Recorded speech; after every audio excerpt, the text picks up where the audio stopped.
Good morning. Good morning. And good morning. Hello and hello and hello. Good morning to you all. Happy Friday. Let me get my other light on, y'all. I'm still waking up, y'all. I'm still waking up. What up? What up? What up to everybody in the building? We here.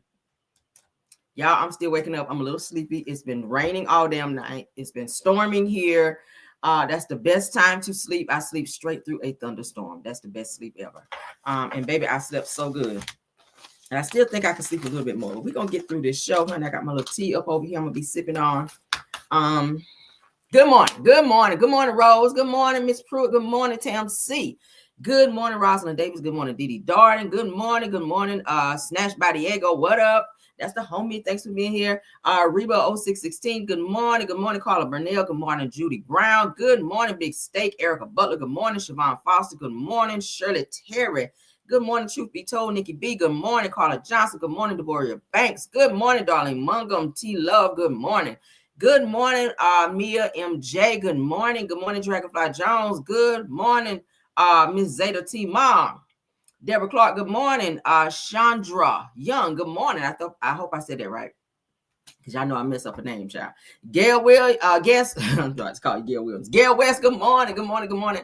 Vernetta Stewart. Good morning. Good morning. Good morning. Mashonda Jackson. A&A Notary. Yes, if y'all need some notary service, holla at Mashonda. All right. I said Nikki B, but good morning again. Good morning, Lillian. Good morning, Denise Slade. Good morning, Artrell Palmer. Sweet Essence in the building. Good morning, Gwendolyn Harper. Good morning, Verdi Tulu Taylor. Good morning. Good morning. Good morning. Good morning, Kay Jones. Good morning. Good morning. Good morning. Good morning to everybody. All right. Ooh, y'all blowing up my DMs, child. Y'all blowing up my DMs this morning. My DMs been going. As soon as I woke up this morning, I had message after message after message. Y'all, please be patient with me. For those of you that sent me emails and stuff, please be patient with me. I will get to them. I'm playing mommy, nurse, all that. Because y'all know my baby been sick and he's still home today, sick again. So yeah, I will get to your messages. I will reply to you guys as soon as I can. So please be patient. All right. Janet Driscoll, I see you, dear. I see you, Deborah Johnson. All right, let's get into our show because we have one. Everything said in the video is alleged, in my opinion, and is used for fair use and entertainment. All right. Good morning. Happy Friday to you all. Somebody got paid today. Somebody, I know y'all smiling from ear to ear, honey, because y'all chick looking good. I know that's right. Get them hours, honey. Do it. Let's get into the show. All right, so we're going to go ahead and get this Naziyah stuff out the way. Let me go ahead and put up my trigger warning, child, because y'all know, honey, when we get to talk about that, Lord. All right. Okay, so let's get this Roxy thing up, because Roxy put out a new message, child, and we're going to read it. We're going to read it. So y'all can be up in the know, child, or in the know. In the know. Good morning. I hope y'all got your coffee and your tea, honey, and you get in or got where you need to be safe this morning. Okay. All right, coming up on my screen is Roxy. Roxy is Naziyah's cousin, okay? She moved from Texas to Detroit to go and help get some justice for Naziyah, okay? She's been on it. She did the balloon release. She was running with 7 Mile Radio to help get some justice for Naziyah. So she's a stand-up person. She is a family member. She has been speaking out. She's been, releasing whatever she could. She pulled up to Shannon and Makita's place up over there, child, where they was over there looking crazy with that mattress on the floor and that damn blanket up to the window as a damn curtain, child. They was up over there living hood, child. But they pulled up over there to get that information and to question Shannon's ass. All right. But today we have an update in terms of what Roxy has released regarding Naziyah. So let's get into it, okay? All right, let me blow it up a little bit. As you guys can see, at the top it says Roxy Rocks, because that's what she goes by. All right. She says Naziyah. Why do they keep doing that? All right. She says Naziyah is unalived.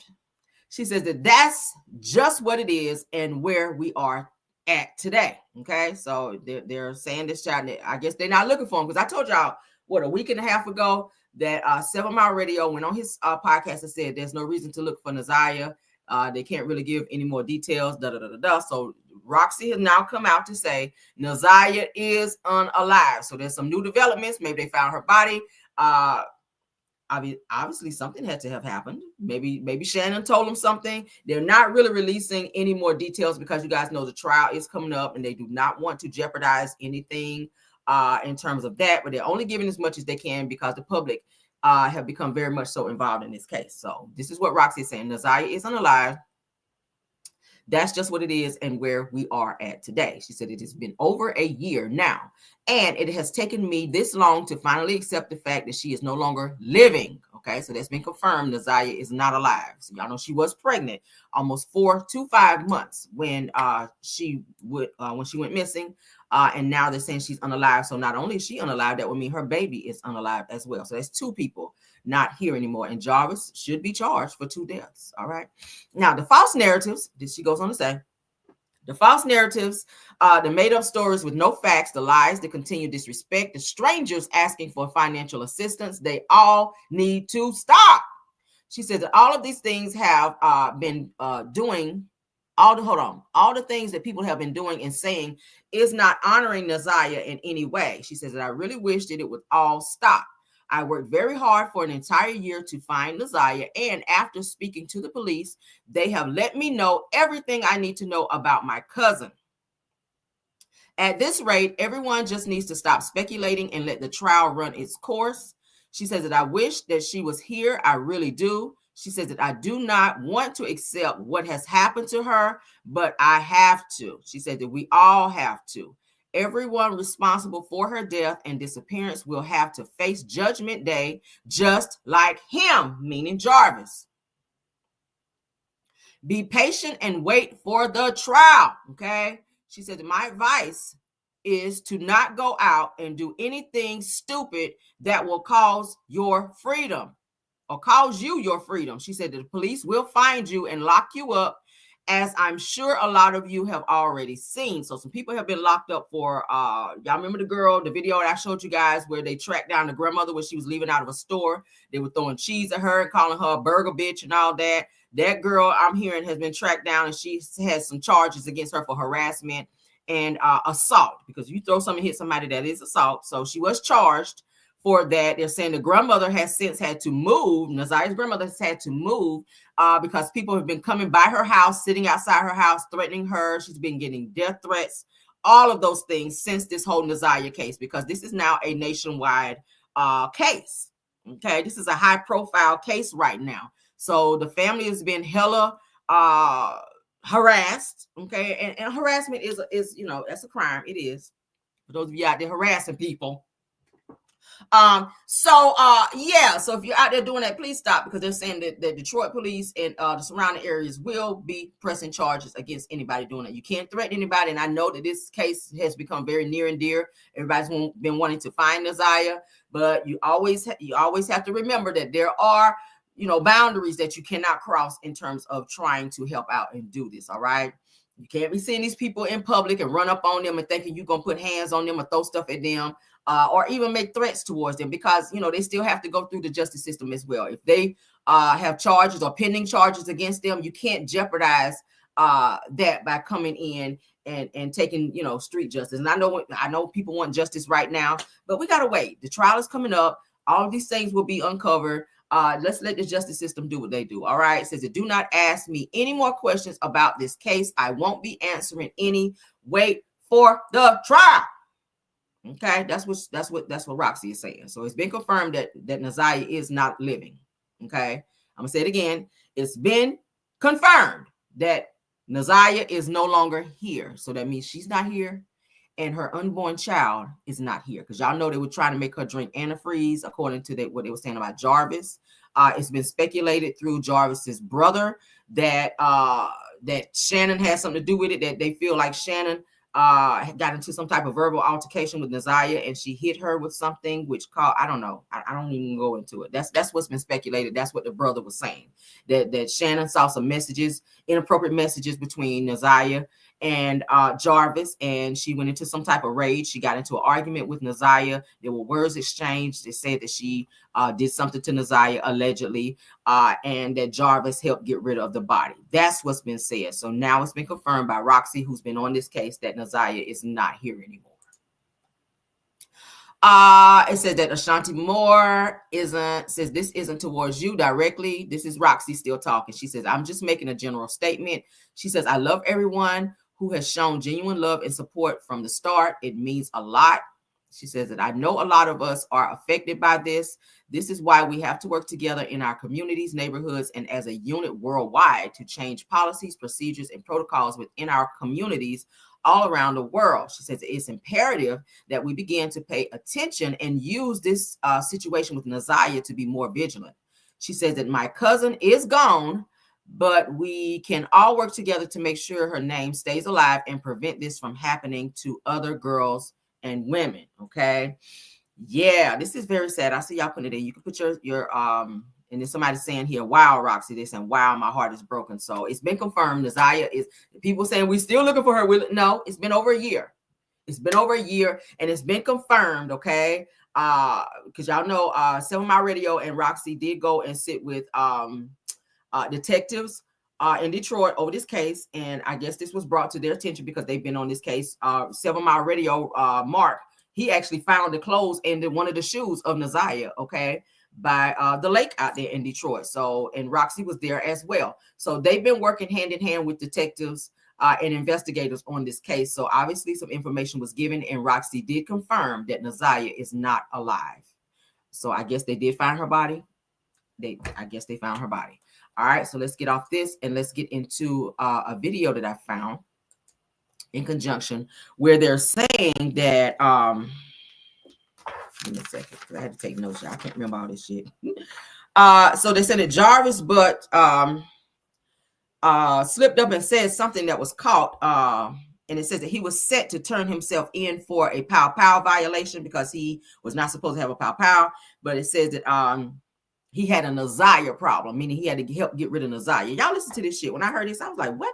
So this says that an update on the Naziyah Harris case of the day of her disappearance says that Jarvis Butt says that he has a Naziyah Harris problem to attend before turning himself in for another crime, which was for the pow. So it's saying that he helped get rid of her body, knowing that something happened with Shannon. So it's given that he was maybe going to take the charges for Shannon, allegedly, because they have 5 children. So I'm hearing assisted in her not being here anymore. According to the boyfriend that was met on this Facebook chat room where Makita, which is the twin sister of Shannon, was living in the same home as this individual. He wanted them out of the house. He contacted Mark, 7 Mile Radio, and Roxy to come over to do like a podcast interview with them sitting right back there in the other room. I showed you guys the video, and he was saying that they were doing a lot of whispering, a lot of suspicious stuff was going on and being said back there on those phones, and a lot of things that he overheard where they were saying that they weren't going to do some type of memorial for Naziyah because she wasn't dead or she wasn't unalive. But now we're hearing confirmation from Roxy saying that she is. Let's go ahead and get into this clip. Let's get into this clip right quick so I can play for you guys what's said here. This shit here I was like, what? This motherfucker is crazy. All right, I don't think he's going to see the light of day after this damn case, and I hope he does not because, bitch, you shouldn't have been messing with no damn kids anyway. And more children are coming forward saying they were touched by him. So this case is going to be crazy, and I will be covering it for those of you that want to know step by step what's going on in this case. I'll be giving you any updates that I get. I will be following this case, and once the case starts, I will be covering it, okay? Because this has become very personal to me as well. Shit. Let's get into what it said. All right, shout out to Bessie Wimbush. Disturbing new details came to light as 41-year-old Jarvis Butts appeared in court to face several charges and not just linked to Naziyah. Sean Lay is live with these new revelations. Sean, it is difficult to even say out loud what this man is accused of doing. I'm glad you said that, Kimberly. Absolutely. Stomach turning every fact that we're revealing and digging on this story. Absolutely. We're talking about motive here. We're talking about a guy, 41-year-old Jarvis Butts. Just inside 36th District Court, prosecutors laying out motive here. That at age 13, Naziyah Harris, he got her pregnant. He was reporting to prison. He was turning himself in the very day the Naziyah went missing. Prosecutors say he could not allow her to have his baby while he was in prison. It would reveal years upon years of sexual. The latest. Mr. Butts is a serial. Evidence will show that Jarvis Butts has been sexually assaulting Naziyah Harris since at least the fall of 2022. and that Naziyah Harris was pregnant. This is the first time we are seeing 41-year-old Jarvis Butts in court, accused of the sex and murder of 13-year-old Naziyah Harris. And we learned new information from prosecutors today. Naziyah went missing January 9th. On the very same day, Butts was due to turn himself in to serve a year sentence for carrying a concealed weapon.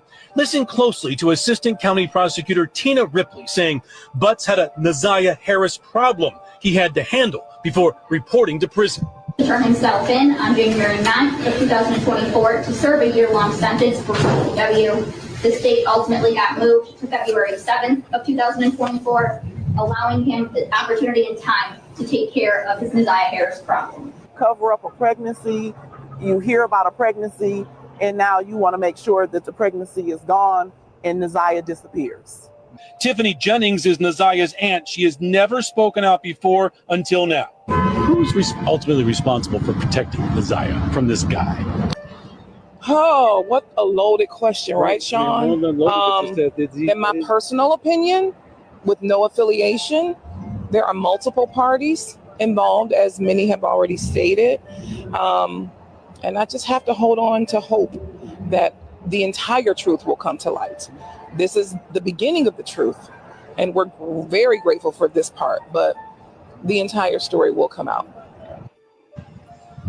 Quickly to say who Tiffany Jennings is there. She's Naziyah's aunt. However, Naziyah's dad, that's her sister. So she was not involved in the family goings-ons inside different houses about protecting this little girl. I want to explain who that is. Butts hit with two other charges, one for the a girl under the age of 13, and another, his own daughter, apparently 4 years old, who allegedly gave an STD. I told you, it just keeps getting worse. He is now being held without any bond. Chief White said it best yesterday that if convicted, if all this is true, that he cannot hurt anyone else. That's why Tamara Smith, Board of Commissioners, Police Chief Kim Worthy saying if anyone else feels that they have been assaulted in this case, have the bravery to come forward right now. Back to you. Just awful. So more and more people are coming forward. More and more girls and women with children are coming forward to testify and give testimonies in this case. As I told you guys, March 7th is coming up. That particular hearing is going to be for them to just look over the information that they have to make sure that everything is in line with the trial coming up. Investigators, prosecutors, judge, the judge and everybody else is going to be getting together to make sure that, it's kind of like going to be like a discovery type thing. They're going to be making sure all of the information that they have, testimonies, witnesses, and all that stuff that they're going to be having in this case coming up is going to be airtight, which I do think it is, because I'm hearing that the prosecutor there in Detroit is on her shit. So I will be definitely covering this. And if you guys want to know what's going on in this Naziyah case, right here on the Camera Rail Show, because I got y'all. All right. And okay, I got a few sources now. Y'all know I did a little interview. Y'all remember with Mark 7 Mile Radio. So I have the ability to reach out and get information if I need to. I can reach out. And okay. Yeah, so that's what I'm gonna say. But thank you guys so much for that. Let's get on, child, to the next topic. Let's take my trigger warning banner down, because child. All right. Lord have mercy. That's sad, ain't it?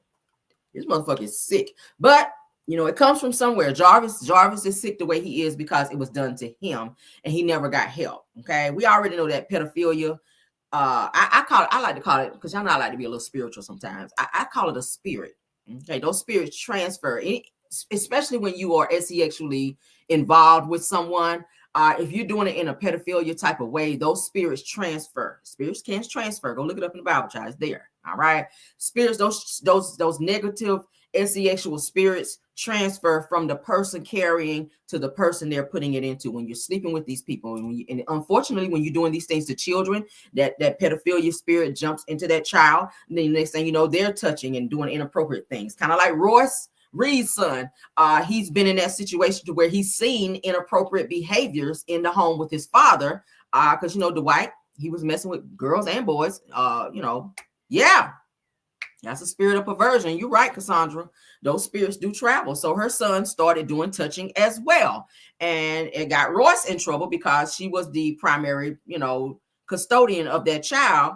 And yeah, I'm not primary parental figure for that child.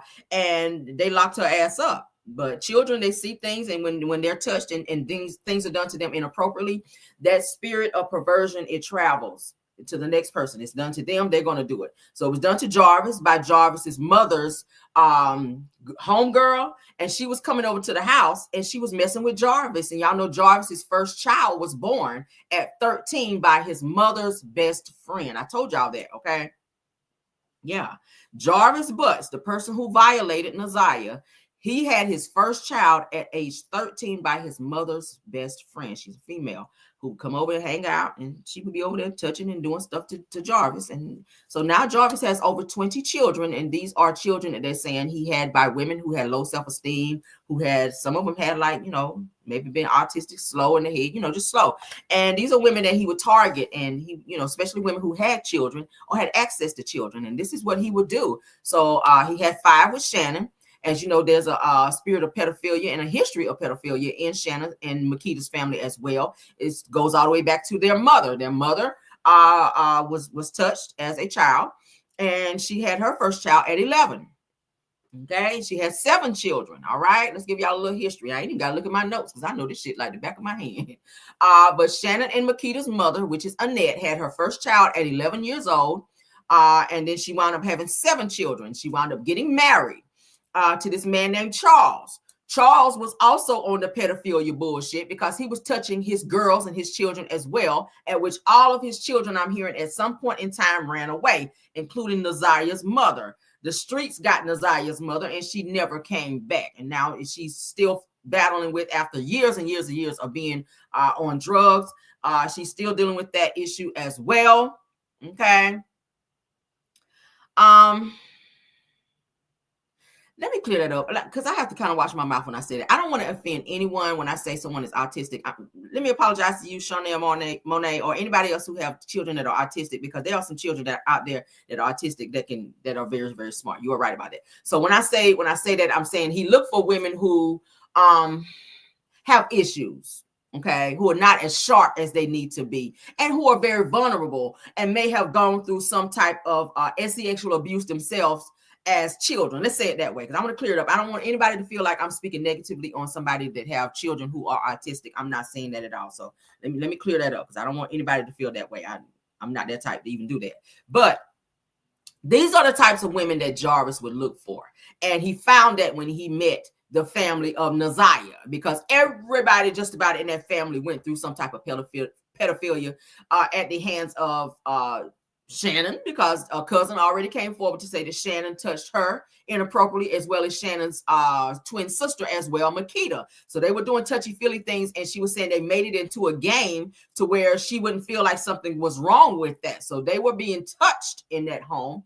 And when they would have birthday parties and other kids would come over there was a little girl that said that Jarvis was there during the time a birthday party was being had, and she said that she was touched and propositioned to do some sexual favors for money, and she wound up running to go and tell, and that was looked into as well. So Shannon and Makita, they were pedos because they were touched by their own birth father, okay, Charles, we're gonna call names.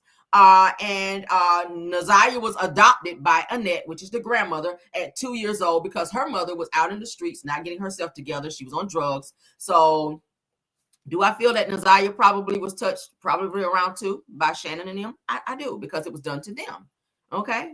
Pedophiles don't give a fuck how old you are. They really don't. So I do feel like Naziyah went through that. She was also already violated, I told you guys, by an autistic cousin who lived beside them at the time, and he violated sexually, I'm hearing, Naziyah when she was much younger as well. And that was swept under the rug because this person did have autism and was, you know, in that state of mind during the time. So they covered that situation up. And a lot of situations like that in families, especially Black families, get covered up because they don't want Uncle Charles or whoever it is to be locked up behind doing some shit like that. But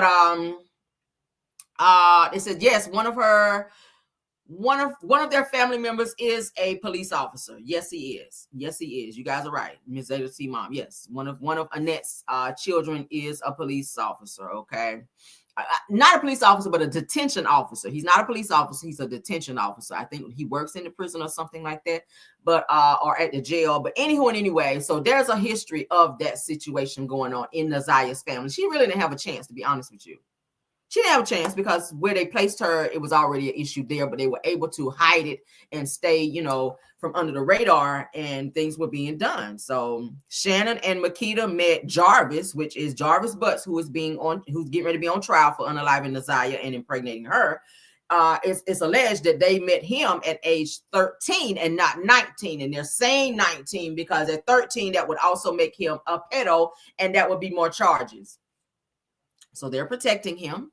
The mother, I'm hearing also, that's been confirmed allegedly, that she also slept with Jarvis as well. So how the fuck do you sleep with your two daughters, ex-boyfriend and baby daddy? That's some sick shit, because they said that Annette was locked in a room with Jarvis for quite a while. And when it came out, her wig was disheveled. Then the room smelled like ass. And they were trying to say that they was in there painting, but you paint walls, but it wasn't the walls that you were supposed to be painting. Okay, let's say it that way.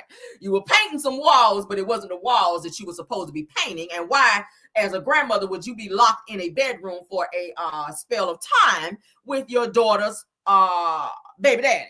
Okay, so they were saying that the grandma was sleeping with Jarvis. Shannon was sleeping with Jarvis. The sister Makita had already slept with him because she dated him first, and then he started sleeping with Naziyah, and he was also messing around with his oldest daughter, which is from Shannon, because that daughter would go to the shop to clean, which I said is code word for violate the children. Y'all hear this shit? Now there have been other girls that have come forward as well that Jarvis has already that has already been brought to the attention. We know about the 4-year-old who he gave chlamydia to, who he was charged for. In addition to, there was a 4-year-old and there was also an 8-year-old, one of which was his own kids who he actually vaginally violated. All right. So now he is a 4-time felon now, Jarvis is, and this situation is going to be, it's going to put him in jail probably for the rest of his life. Okay, there's 2 bodies now that's we're hearing about, Naziyah and her unborn baby. So he did that in order to cover up the baby, try to make her drink the red antifreeze, we heard, and that didn't work. I said that she became very sick. That's why she was at school on the floor complaining about really bad stomach aches, because they were trying to do a home makeshift AB on her to get rid of this baby, because that would have given him more charges, being that he's already on the SEX offenders list. Yeah. Okay. So that's a little history for you guys on that. I'm gonna get off that because every time I talk about this, it's something just comes over me. That shit is just, it's not normal. It's just not normal. This shit is crazy as hell. Let's move on though, child. The reason why Carlos King can't have his ass where he fucking needs to be. Let me move this up.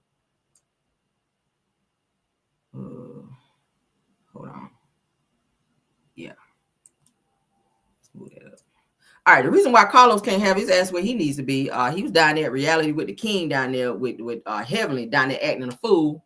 We're going to get into that right now.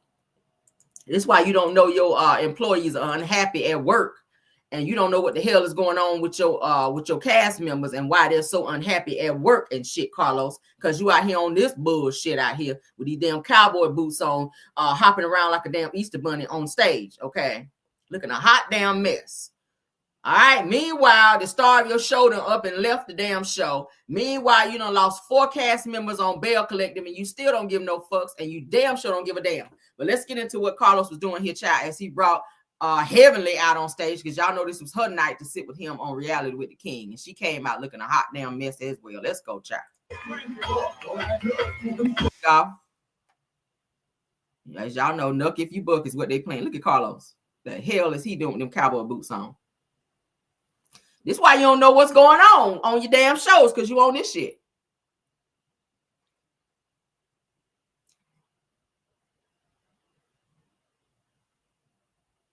Do a producer supposed to act like that? I don't know. Look at Heaven. Look at this nigga hopping around like the Easter Bunny. This is why your ass don't know what's going on your shows right now. This is why. This is why.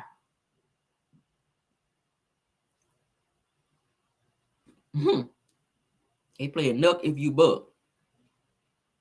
He out here jumping around and gyrating and whatnot. Look at Heavenly. With her no rhythm having ass. Look at Carlos.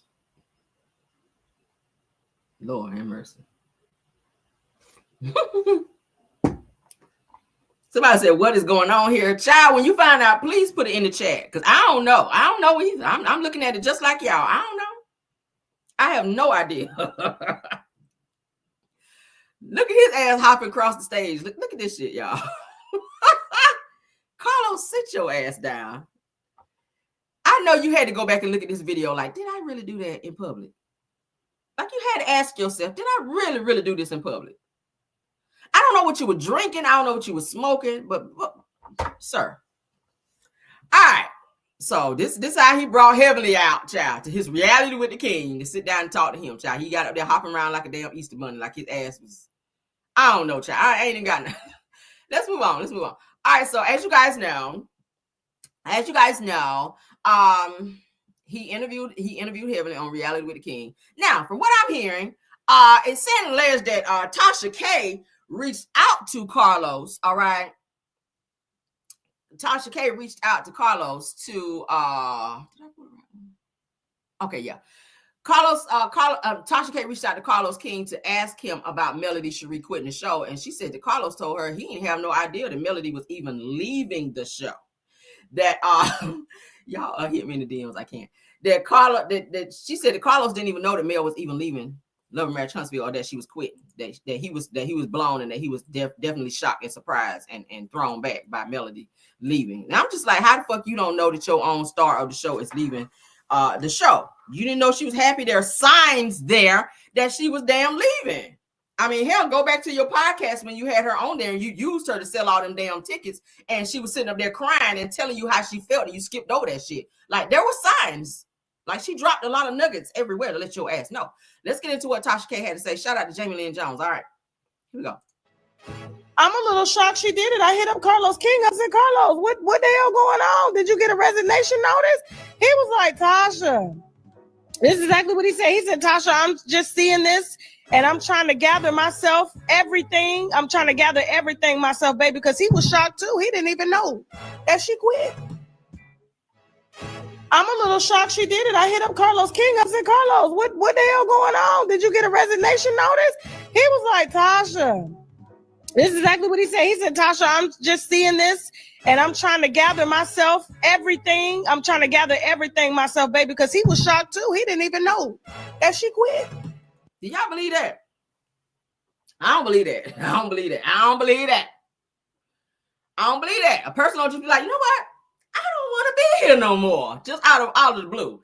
I mean, there were signs. She done told you, I don't want to film with Martell. Like, shit, I could just name off a few off the top of my head. I don't want to film with Martell. I don't want to be in no scenes with him. I want to be around him. Then y'all done set her up to be at Stormy's little event when you know Martell was going to be there. She get there and had to leave because Martell was there. Like, little shit like that production will be doing. And Carlos get on my nerves when he say he don't know what's going on in terms of what production is doing. Yes, the fuck you do. It's Kingdom Reign Entertainment Production. It's your production company setting these scenes up. And you can't tell me that you so far removed from this damn show that you don't know what's going on, Carlos. I don't believe that. I don't believe that you're allowing anything to hit our screens and you don't know about it and or approve it under your production company. I don't believe that. I don't believe that you're allowing scenes and things to be said and done on your show that you claim, we know it's Melody show. I don't believe it. I don't believe that you didn't know that Melody was not unhappy. I don't believe that you didn't know that she was unhappy. I don't believe that. She tried to tell you on so many occasions. When she sat at your podcast and said, you know, I don't feel protected. I don't feel like you're there for me. I feel like production is not this. Like, she went down the line and told you. She cried and she told you. And you looked at her with total disdain on your face. Like, bitch, I know the fuck you didn't get up here on my podcast and embarrass me like that, because Carlos is all about image. Okay. I feel like he was more so upset that Melody exposed him and exposed how he is and how he's been doing her, because he's been able to sit in interviews and sit on Messy Monday and sit over, oh, I love Melody Cherie. Melody is my girl. Melody is my girl. She's the star of my show. Oh, I love her. That's my girl. But behind the scenes, you treating her like shit. I mean, hell, Mel even called you out on her TikTok, on her Instagram. And she told everybody how you've been doing her and how it's so uncouth for the boss, a person who she see as her boss. Her superior is what she used to sit his ass over there and throw subliminals and throw shade at her and speak on his cast members and his employees the way that he do and allow other people to get on his platform and do the same. That shit is wrong. Period. So how the fuck you don't know she ain't happy, that she don't want to be there? How? She just said that it was said that she that she was set up to where castmates were coming at her and told to come at her by production to start beef with her and come after her and put her in situations to where she would be beat up on this show, pretty much. Be the villain on this show. Martell's supposed to be the villain. How the fuck she become the villain? She started the show. How? She's mentioned in situations on this show and other cast member storylines that she ain't even got nothing to do with. How is it that everything comes back to her? Tisha and Marcel having issues in their marriage, it come back to Melody. How? Hold on, guys. I don't know what the fuck is going on with my son downstairs. Why he down here hollering and whatnot? Y'all give me a second. Hold on.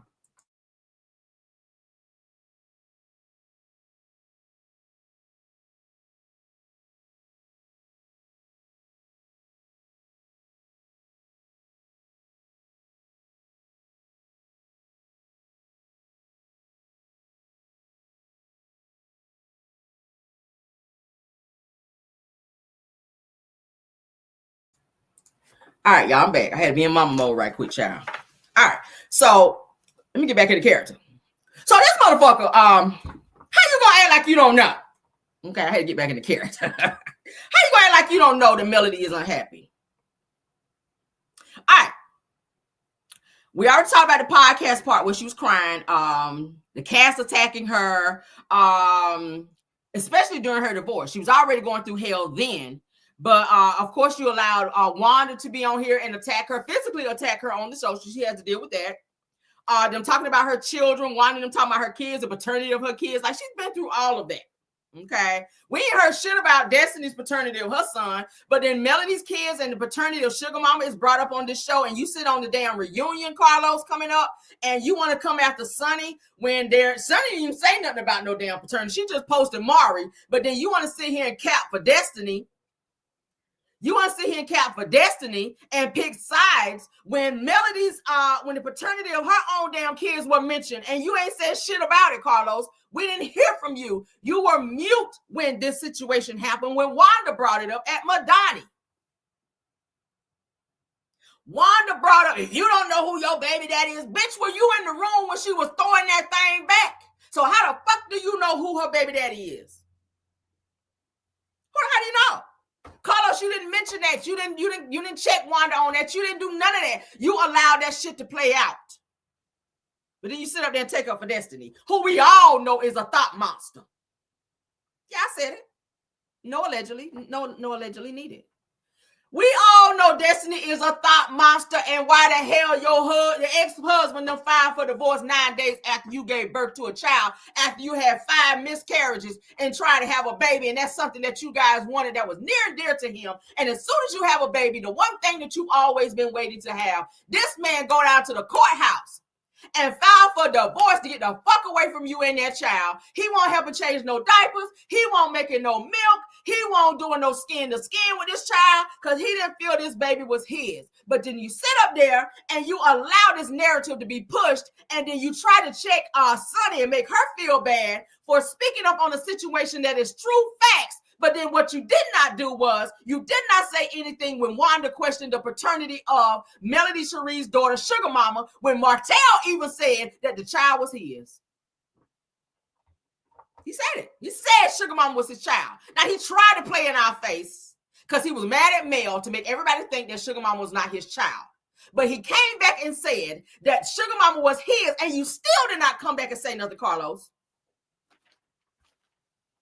You still didn't come back and say nothing.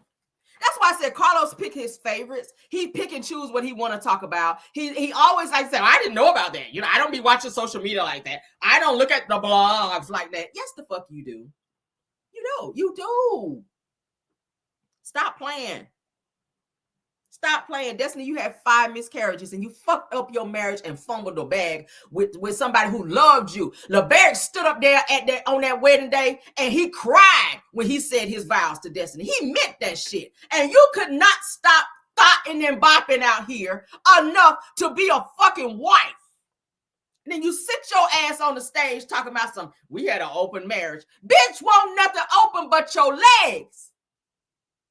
But Carlos don't want to address that. Oh, no. Oh, no. He ain't going to address that shit. Now you done fucked around and lost the star of your show. And the future of this show is very, very dim and bleak. Like, shit. It's like this. You can't see shit. But you want to blame everybody except yourself. Because you've been walking through this thing, Carlos, with your fucking eyes closed when all the signs were right there. So please spare us telling Tasha K and any other damn K that you did not know that people on your show were unhappy. You acted surprised when Akeisha and Willie quit on your Messy Monday.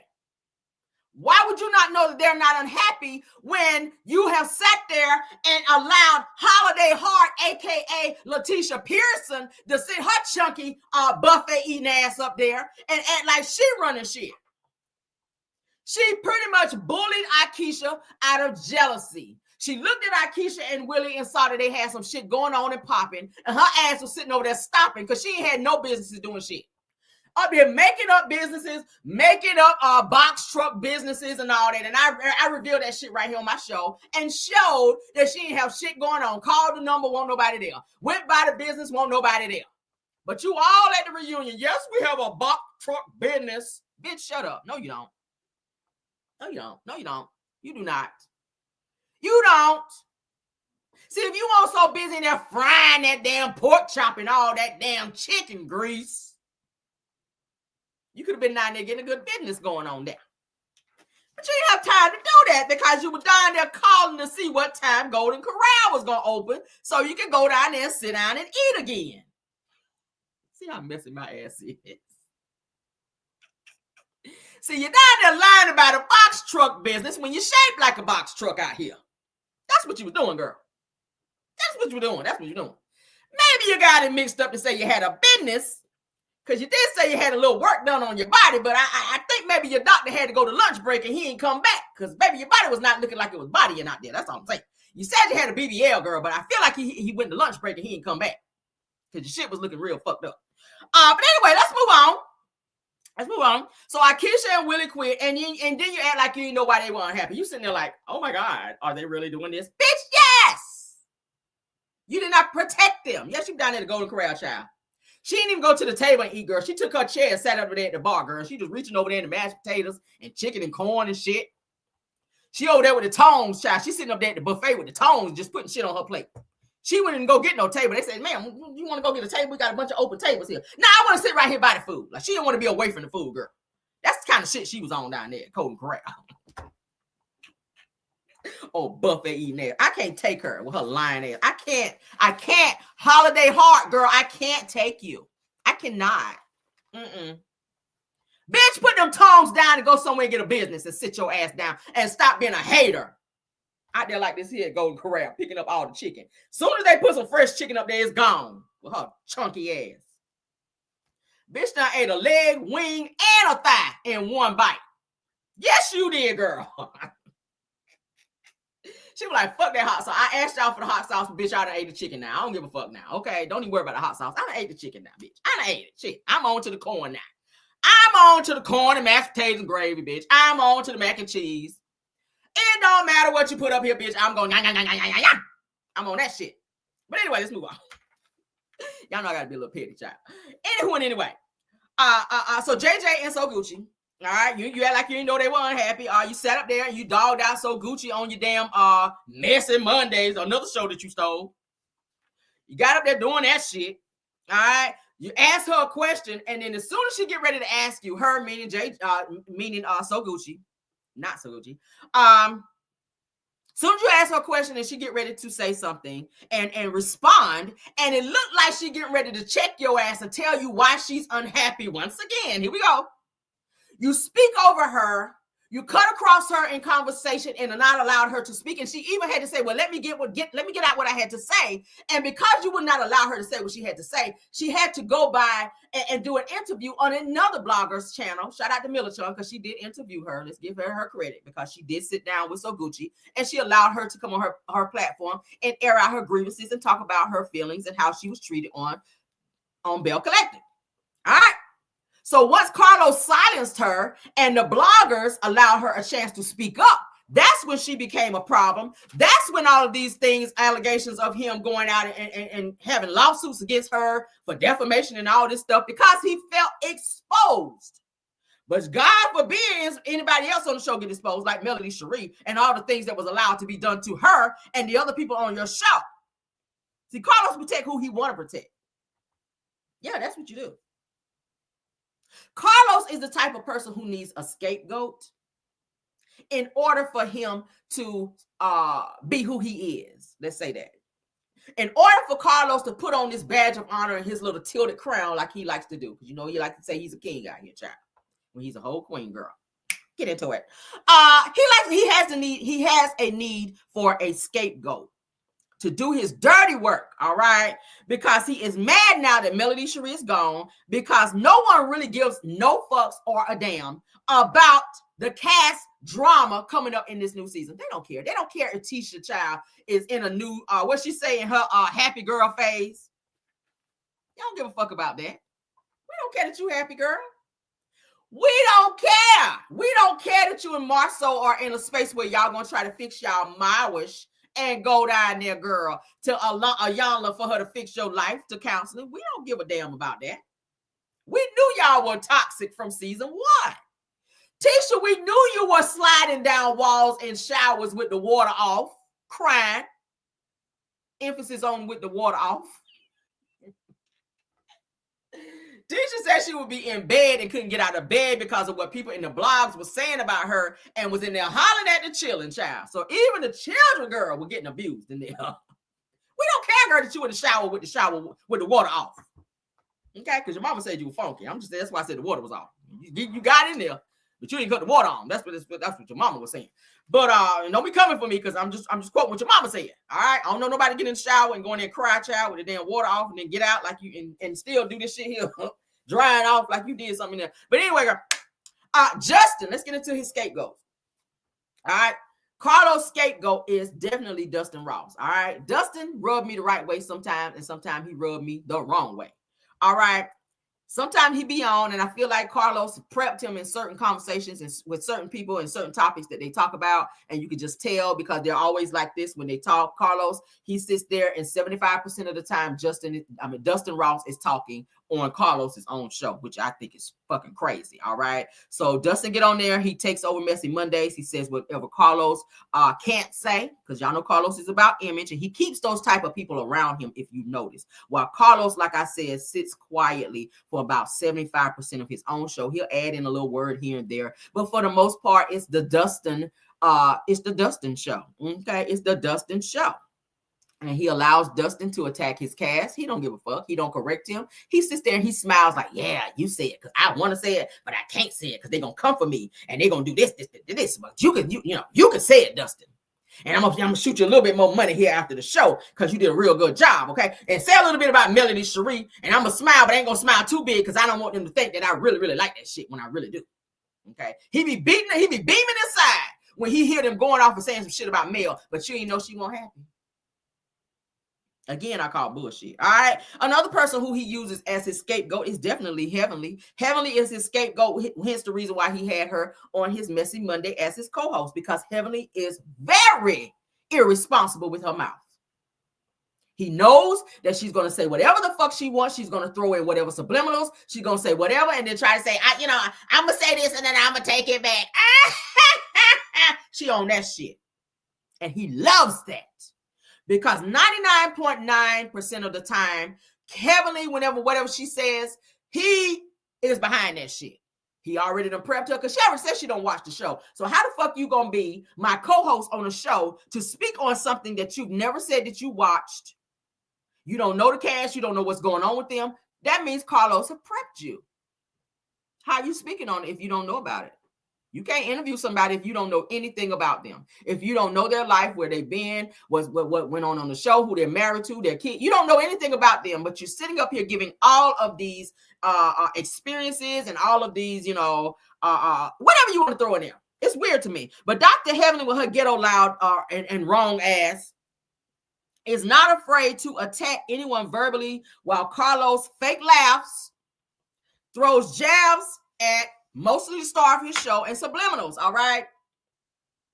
And then throw out God quotes to clean it up, because we've seen that. Have we not seen that? Where he throw out God quotes to try to clean it up because he know he went a little too far, and then he'll throw in that annoying ass, fake ass laugh that he do in order to throw people off, to kind of take your attention away from what he just said, to make it seem like he was really a joke when that's really how he felt.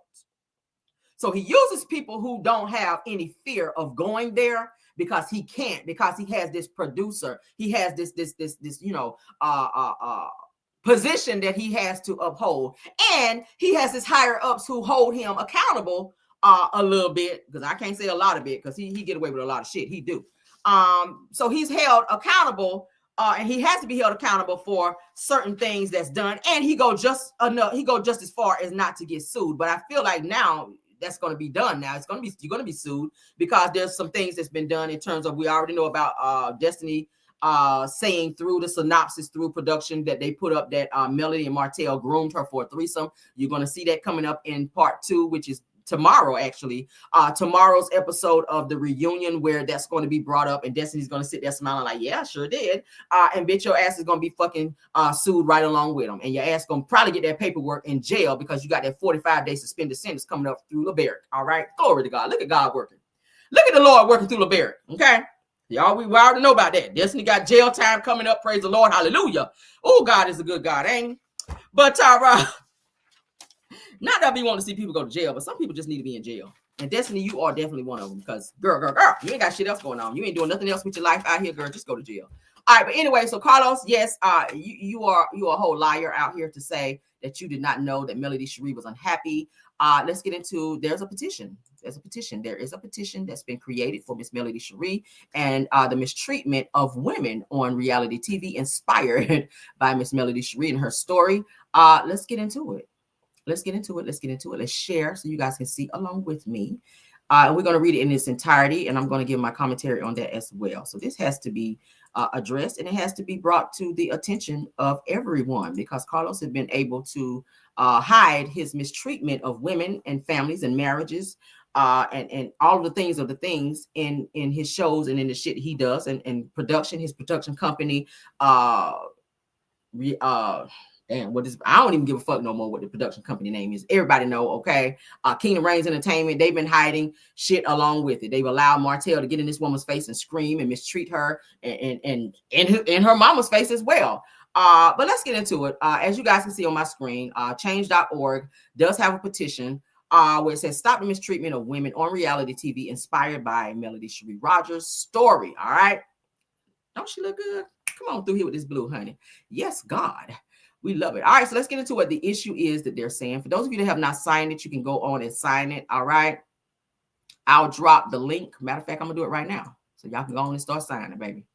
All right. I'm going to drop the link right now into the chat. Y'all go on over there.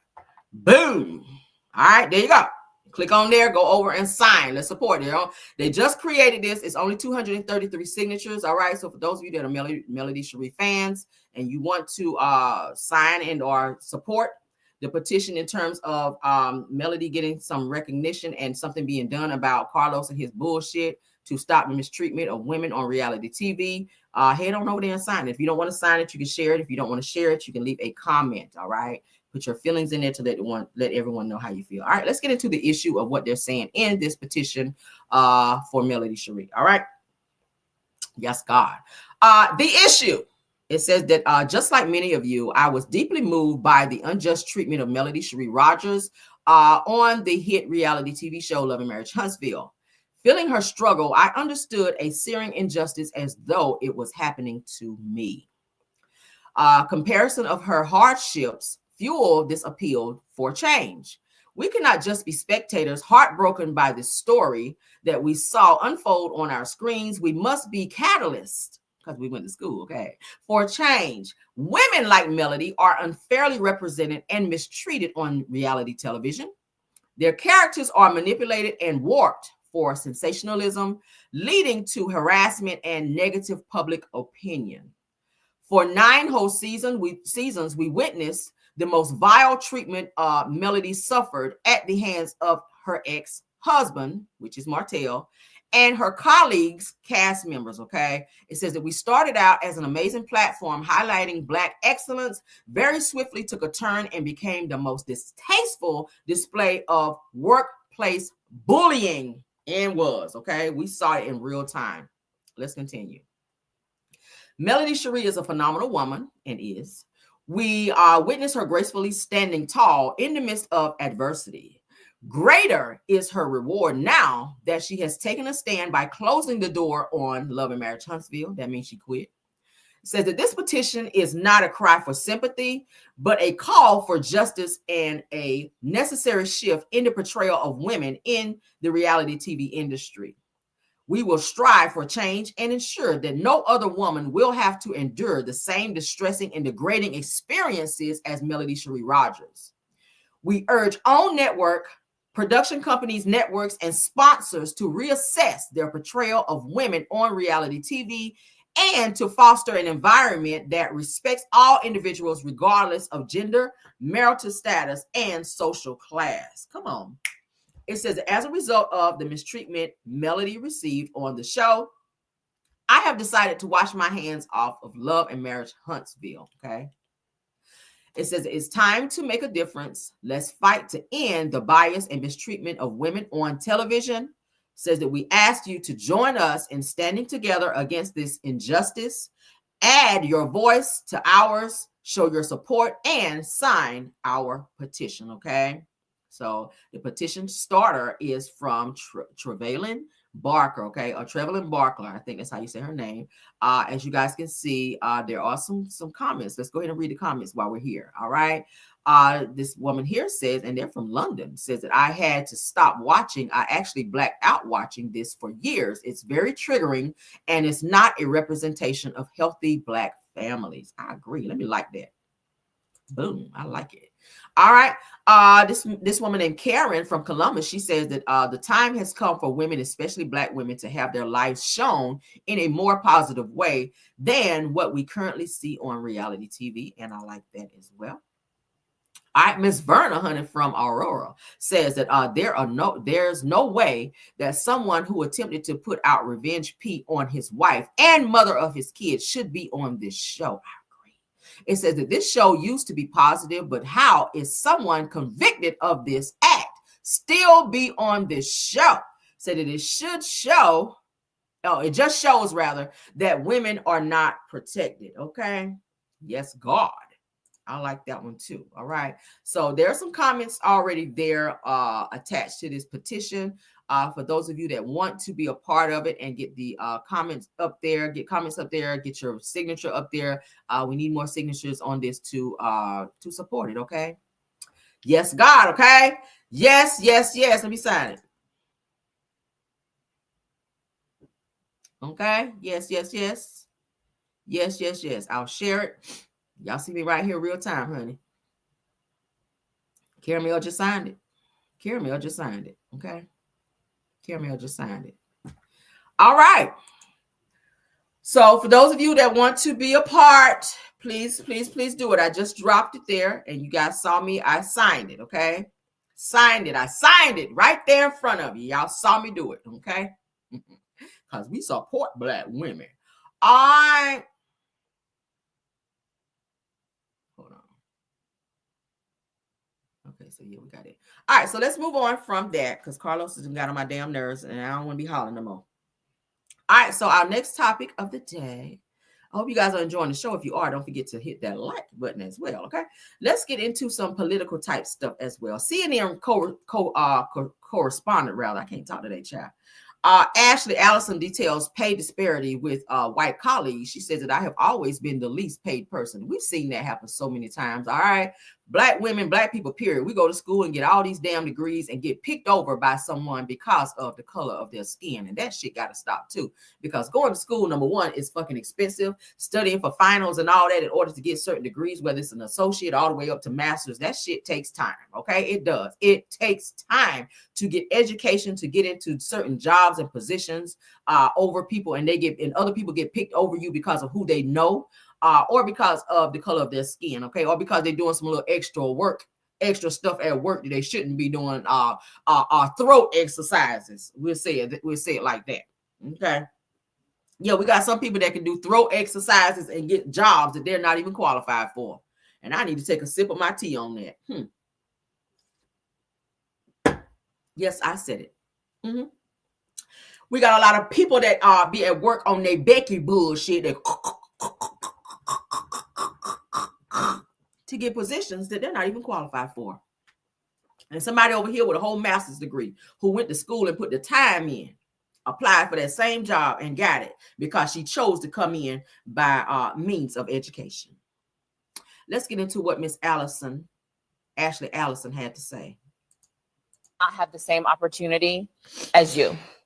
I know I don't. And you know and that I know too. Let's go. I got and you know that. Let me just tell you about me. I'm gonna let you finish, but I want to answer this. I'm not talking about how you feel. I'm talking about how I feel. Me, a black woman in this country. But not in this city. And I will run. And if you want me I'm a New Yorker, not in this city. You cannot say that. You can't say that in this city. But I'm not talking about New York. I'm talking about actually right here. I got a law degree, a master's, and 2 bachelors. Probably more education than all y'all added up together at this table, right? And I have always been the least paid person on payroll at every institution I have worked in. And it's not even in the White House? Even in the White House. Well, whose fault is that? I don't think you worked for George W. or Trump. Well, guess what happened when I was there? DEI. Scott, look. Not have the same opportunity as you. Okay, what y'all think about that? You play it one more time. She told him, shit, I got all these degrees. And all y'all asses come up in here and walk past me and get paid more than me. And I'm probably more educated than every one of y'all asses sitting up here on this platform. And he gonna ask her, whose fault is that? Y'all's. It ain't hers. She's saying, I'm not about to get on my knees and give anyone any type of dome to get where I need to go in life. Fuck that. Let's go one more time. I know I don't. And you know and that I know too. Let's go. I got and you know that. Let me just tell you about me. I'm gonna let you finish, but I want to answer this. I'm not talking about how you feel. I'm talking about how I feel. Me, a black woman in this country. But not in this city. And I will run. And if you want I'm a New Yorker, not in this city. You cannot say that. You can't say that in this city. But I'm not talking about New York. I'm talking about actually let her finish. right here. I got a law degree, a master's, and 2 bachelors. Probably more education than all y'all added up together at this table, right? And I have always been the least paid person on payroll at every institution I have worked in. And it's not even in the White House? Even in the White House. Well, whose fault is that? I don't think you worked for George W. or Trump. Well, guess what happened when I was there? DEI. Scott, look. Not have the same. She telling the truth. She telling the truth. You see this shit happen all the time. Have you guys ever applied for a job and you knew you should have gotten the job over the person that got it? You knew that you had more qualifications. You knew you had more experiences than the person who went in and interviewed for that position. But because they maybe knew somebody, or because maybe they might have, done some things to get in that position, and it kind of pissed you off because you're like, damn, why the fuck do I work this hard? Why am I taking all these trainings to get into certain positions and I don't get them, when clearly I should get this position over this person? But because of who they know, or maybe because of the color of their skin, they're able to walk past me in situations when I'm studying so hard. That shit happens a lot, y'all. It happens a lot. This woman says she got all these fucking degrees, and these white people just sitting up there like, hey, I can just show up and just be like, hey, I want the job and get it. Is that fair? Hell no. Hell no. Let me read a little bit let's read a little bit in terms of what she's saying. She says, I do not have the same opportunities as you. Shout out to Classy Type Lady. Says, thank you for all you do. Great commentary. I appreciate you, love. Thank you so much. She says, I do not have the same opportunities as you, says Allison told fellow panelists, including CNN's Scott Jennings. She says, and lawyer, author, and Adiela? Says, emphasizing her experiences in education. She says, I have a law degree. Listen to this. I have a law degree, a master's degree, and a bachelor's degree. This woman been in school for a long time. You know how long you got to go to school for master's and law? That means she's smart. She know her way around. She says that I have a law degree, a master's degree, and a bachelor's degree, and I have always been the least paid person on payroll at every institution. That goes to show you right there. There's still some shit going on that should not be. Racism, honey. Racism. They don't care how educated we are. They don't give a fuck about that. They don't care how many years you went to school, how much time you put in, how much effort you put into learning the position. I told you guys how I do at work and how you make yourself be needed is to constantly take training in other positions that you're not even in, because that makes the corporation need you. I'm always taking trainings with my job. I want to know what you do. You know why? Because maybe if my job fades out, I know what you do. I can move on over here.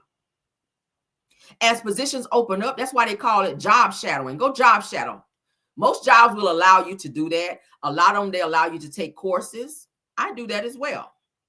That keeps your foot in the door. That makes you needed. If you just want to stay in a position where you just sitting over there pressing enter, anybody can do that shit. Educate yourself. Educate yourself. The more you know, the more you grow. You learned that on Reading Rainbow, right? Y'all remember the show Reading Rainbow? The more you know, the more you grow. Put yourself in a position to where you're needed. Okay?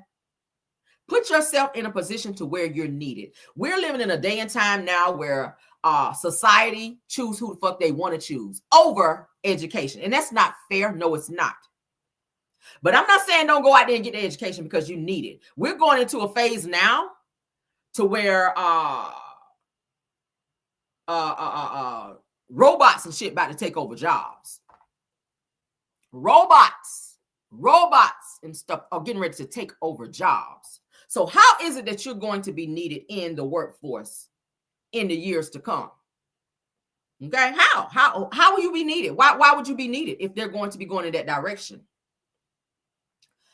It's still going to be a point to where they're going to need bodies. So you have to put yourself in a position to where you'll be needed. Black, white, Asian, whatever nationality you are. And you have to be able to speak up for what you feel is right in situations as this. You have to speak up. Don't sit there and let little Susie child that don't know how to do nothing but hit enter on her damn keyboard walk past you when you got a whole law degree, master's degree, bachelor's degree. Not a bitch to go in there and hike up her little short skirt and sit on the boss and then walk up out of there with the job, and you done sat up here and trained and cross-trained and everything else. I do that too. I cross-train. I take courses. A bitch been to college. We did all that. We real smart over here. Oh, we smart over here. I'm going to make you need me. It's going to be hard to get rid of me. Oh, it's going to be hard to get rid of me. Most jobs now will hire experience over degrees. I've seen that as well, because a lot of times they don't want to train you. They don't want to pay you to train you. They want you to come in the door with already having experience. They just going to, help you out a little bit, just kind of, make you a little versed into what they're doing right here. This is how we really do this. You already got the experience. Now add what you know and put it with this right here, and we're going to move on. They don't want to pay that 6 weeks of training. If they can put that money somewhere else, they would love to do that. Okay. So the experience can sometimes make you be ahead of somebody with degrees. But what you do want to be in this day and age is educated. Okay. Black people especially. If you don't want to get educated, I don't know why not. Because there was a time when we could not read books. Okay. Let's go back to slavery. There was a time when you could not read. It was against the law. They would punish you. Slaves were being punished with a whip for knowing how to read. A lot of slaves had to pretend to not know how to read. They would sneak and learn how to read. You are living in a day and time now where education is just out there for you to get it. It's for the taking. Whatever you want to be, whatever you want to do. Why would you not teach your children that education is essential? I'm teaching mine. I tell my son you can play whatever sports you want to play, but them grades better be on. Up here first. Before you touch a football, up here. Because what they cannot, society cannot take away from you is your knowledge. They can take anything else away from you, but they cannot take what you know up here. So it's essential. I read a lot. I'm very nosy, and that comes in well with me. I want to know what's going on with the way the world is changing. You gotta know some shit.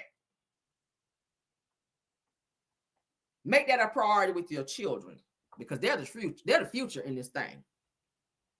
Ain't no telling where the world is going to be by the time our small children become who they're going to be. Education is key. Don't be pushing sports because they can get hurt and get thrown out of the game. Yes, they'll get a little money. Injury reserve is what they call it. But if you don't have an education, what you going to do after that? You can't play ball no more. Where do you go from there? Knowledge is power, baby. Knowledge is power. Black people get into it because there was a time we couldn't go to school and learn. We had to be in fields picking cotton while the white children were getting the knowledge. But they didn't know we were sneaking books, honey, back to the house. And when the master went to bed, baby, we were up with our flashlights and with our, we were reading. We were reading. I love to see our black people be out here doing it. I love to see stuff like this when a black woman can sit on a panel of all white people and say, listen, I have a law degree, master's degree, and 2 bachelors. I love to see that shit. I love to see our black people pull up beside me in a Bentley. You know why? Because before, we couldn't do that shit.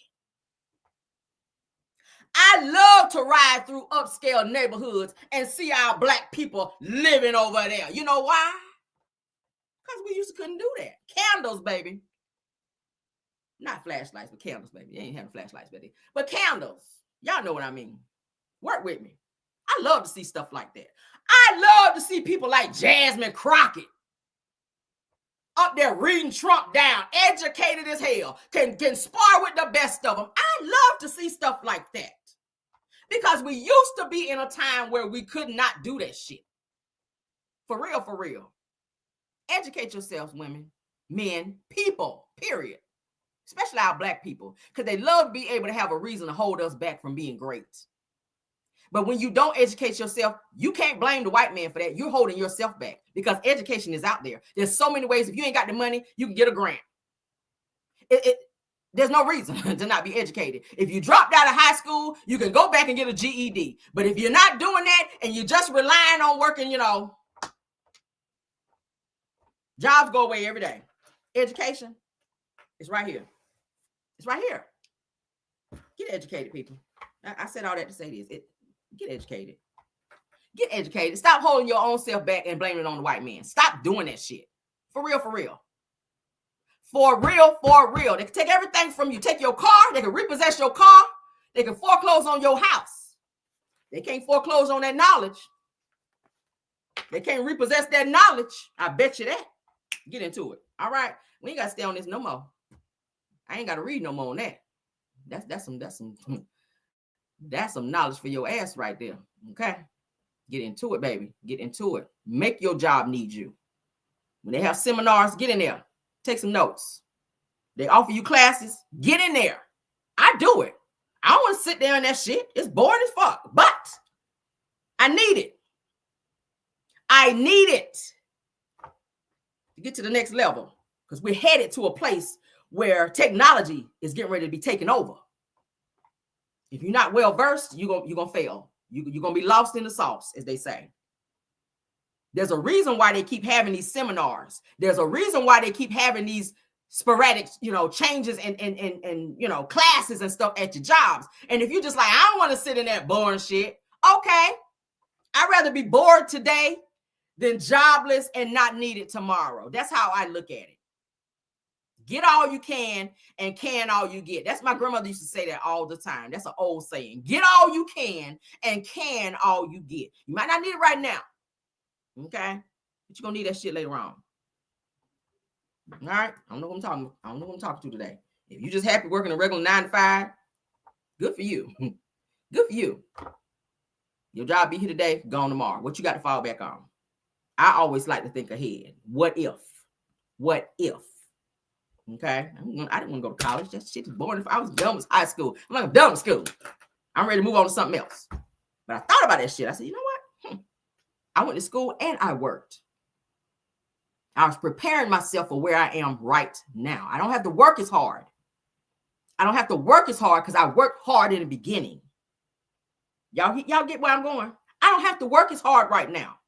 I love my job. I don't have to career. Let me say career because a bitch went to school and I educated myself. I don't have to work as hard because I worked hard from the beginning. You got to start somewhere. Teach your children. You got to start somewhere. I worked hard. Blood, sweat, and tears. I did that shit. A lot of sleepless nights. I did all that so that I could be where I am now. I promise you, it works. Let's get into some love and hip hop news. I hate to go from that to that, but we have to spin the block on topics that we talk about so that we can review those. Okay.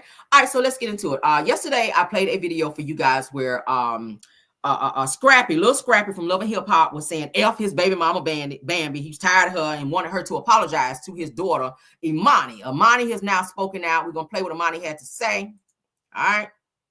Yeah, I see y'all putting the mic in there. I ain't gonna never tell you wrong over here, baby. Say what you want to say about Caramel, but we smart. We got a brain up here, baby. Full of knowledge. Yes, we do. Yes, we do. Can't nobody touch it or take it away. You say what you want to. I'm silly as hell, but I'm very smart. I'm very smart. All right. Let's get into what Emani had to say. All right. Emani is Scrappy's daughter, and she is responding to what her father had to say about Bambi, who used to be Scrappy's wife, and she is also the mother of 3 or maybe 4 of his children. She said something in reference to disrespecting Emani, and Emani is now speaking out. Let's go. She is 19 years old now. What I'm saying is all the extra stuff that she did in the green screen is uncalled for, because when she's around us, she don't do nothing to my mama. She don't say nothing to my mama. Every single time she has a problem with something that my mama does, she goes to my dad. When my mama got a problem with something that she do, my mama goes to her. That's the difference. I don't want any apology from anyone. I don't want any apology from anyone. I don't expect an apology. I appreciate my mom trying to get that from me. But me, honestly, I'm 19. I'm in college. I have so much more stuff on my mind. That lady is the last thing that is on my mind. Any drama is the last thing that is on my mind. It's bigger and better things going on. It was just at an event, and she was sitting on the other side.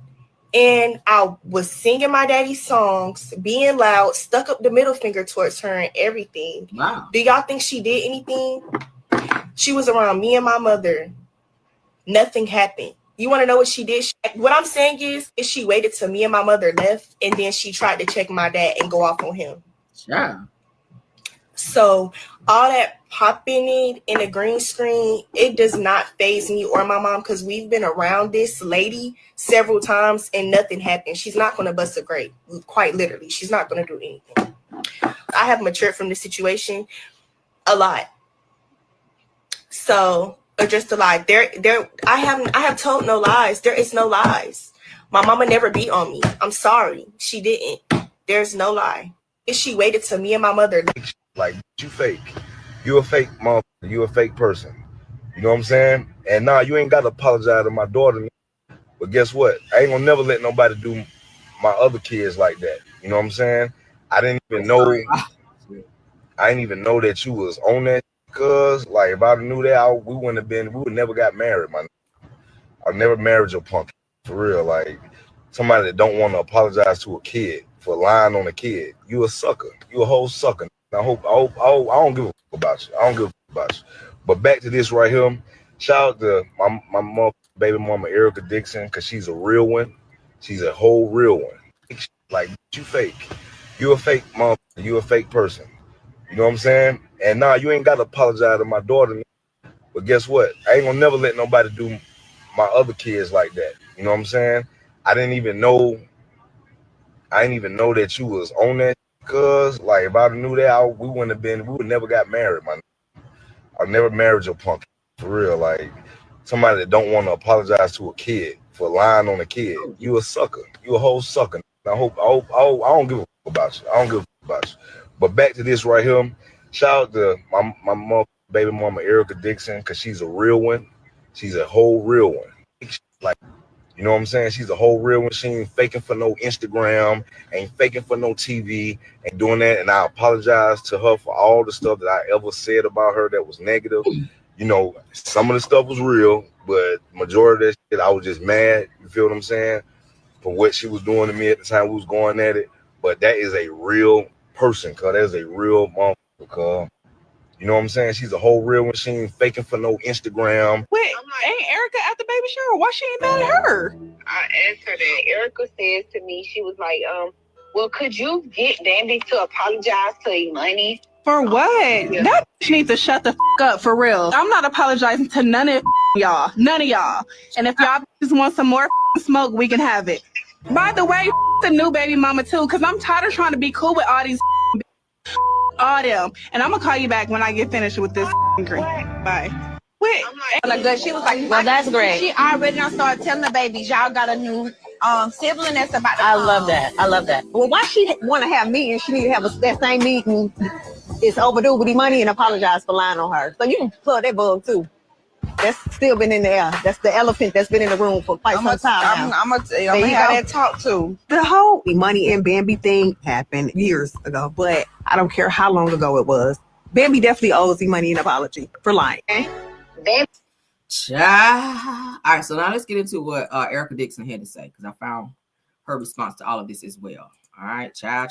This is a whole damn mess. They get on my nerves. And I always say, Scrappy, I always like to play his baby mamas, as he call them, okay? I like to say children's mom, against each other, because it's more convenient for him and make him feel good. It's a stroke of his damn ego. Let's get into what Erica Dixon had to say, where she is exposing some stuff, and also about Bambi as well. Child, here we go. Now, y'all noticed somebody asked her about Bambi, and she said, that's not my mom. Don't ask me about that lady. Then after that, some people made a deal out of it. She commented on a blog, and then she said, I really didn't, mean anything by it. Like, y'all taking it way out of context. From there, Bambi made a post trying to be funny. And then that's when I had something to say. And it went left from there. So, okay, we're going to read the police report. Of course, my name is on it. No. And let me be clear. Ain't nobody called no police on me. Ain't nobody called defects on me. Ain't no CPS case. Ain't never been a CPS case, okay? So whatever narrative that Bambi has tried to paint is a lie. This is a police report. This is a police report where I called the police. I did. I'm the one that called the police. And I called the police during a visitation exchange. Now, this is back in 2019 when I had my twins. This is exactly, I think, 3 to 4 weeks after I had my twins. So, one, I wasn't even supposed to be out. 2, Emani, as well as some kids from her basketball team, was supposed to be returned home. They had a tournament. They weren't. One of my babies was still in NICU. Let me be clear. But I still got my black behind up. Now, y'all noticed somebody asked her about Bambi, and she said, that's not my mom. Don't ask me about that lady.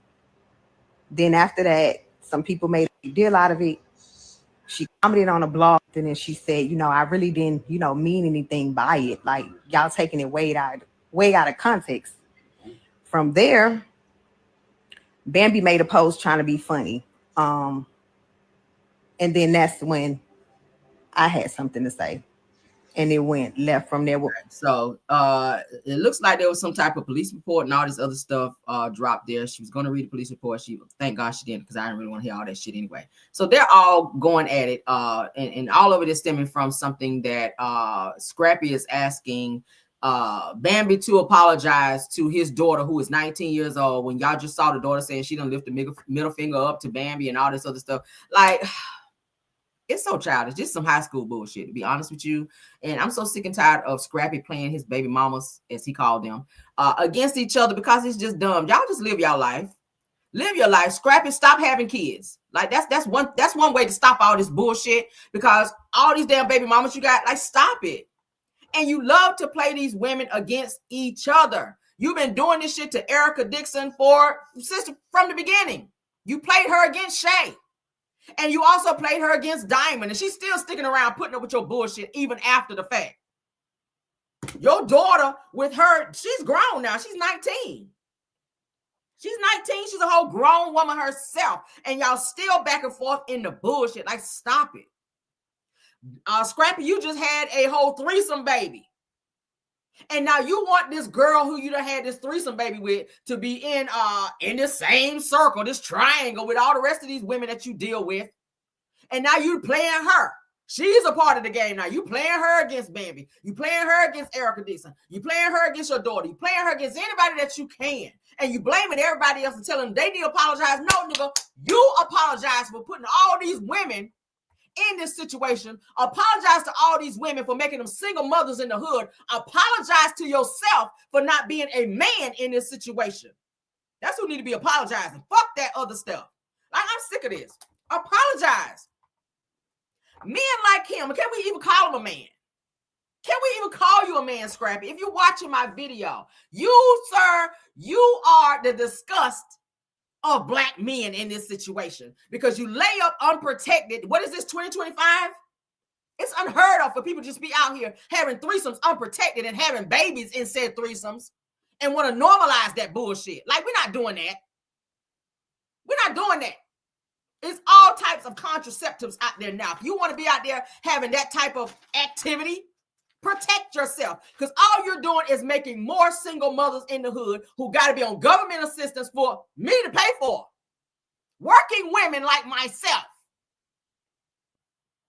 That shit coming out my check. So yeah, I'm going to say something about it because I feel a little way.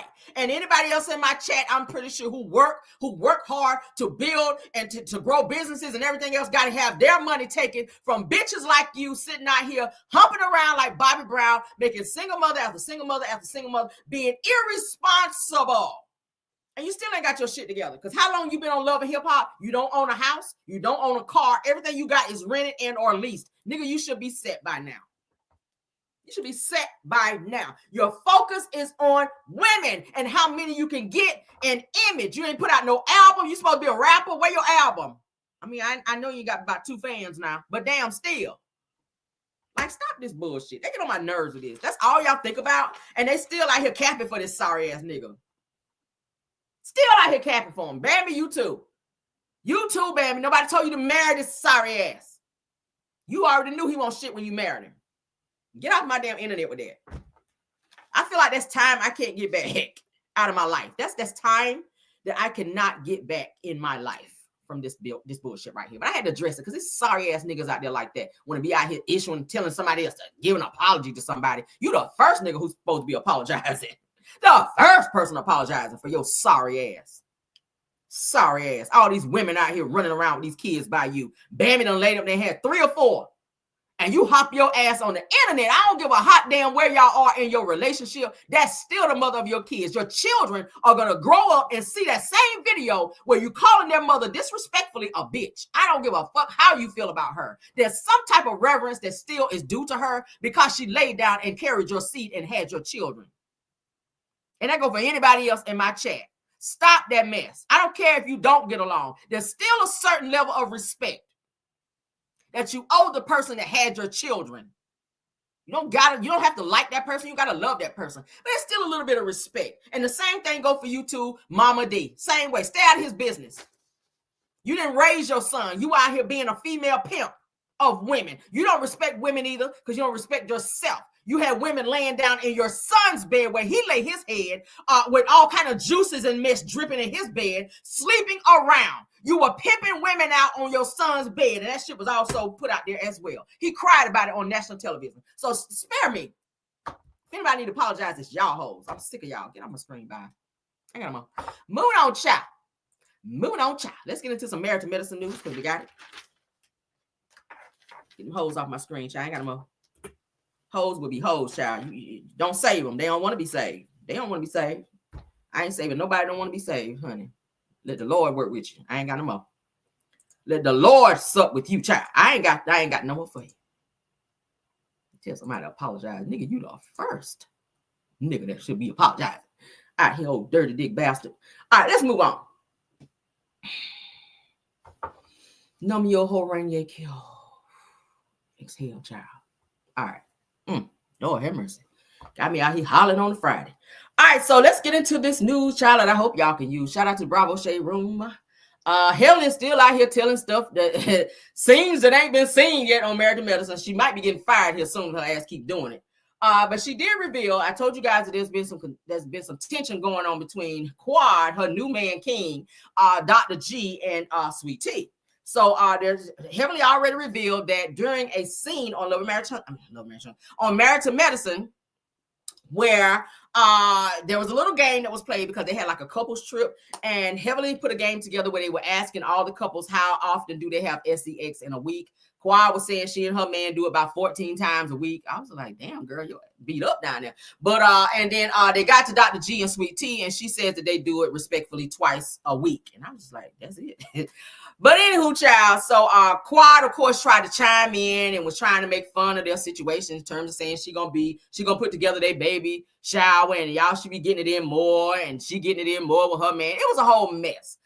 Which then that kind of escalated into an altercation that took place between Dr. G and Quad's new man King. Okay.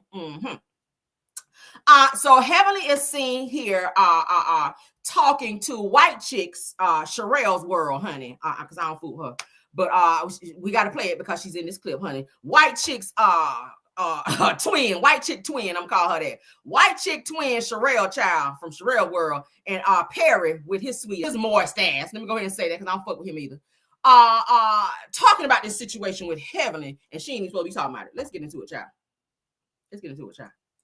I think he's worried that maybe he's going to get picked out again, and he feels he's grafted to get back in there. I don't know about that because he's a doctor. I mean, King's not a doctor. Greg was solid in the group. I feel like, you know what I mean, until he pressed those charges. Sure. Yeah, they came to that part yet, right? He filed charges. Charges? Yeah, King was getting 90 days in jail. Sure. They haven't played that yet. Sure. Oh my God, I'm talking too damn much. It's next week. No, I feel it. I give you a teaser to watch the next week, but yes, he pressed charges. I mean, he filed a police report. What? Yeah, but with Dr. G, I don't think it's nothing to do with the men, Freddie. I think he's worried that maybe he's going to get kicked out again, and he feels sunset on that. So this is what happened. This was the altercation that took place where King, which is Quad Man, ran up on Dr. G child. And baby, I ain't never seen nobody run fast backwards like that in my life. But baby, he was getting the hell up out of there. But Dr. G went downtown, child, and filed a restraining order. And he pressed charges on Quad Man, and Quad Man is looking at 30 days in the jail down there, girl. That's what the people are saying. So there's a police report filed on Quad Man, and Quad Man can't be on the show no more because there's also a restraining order.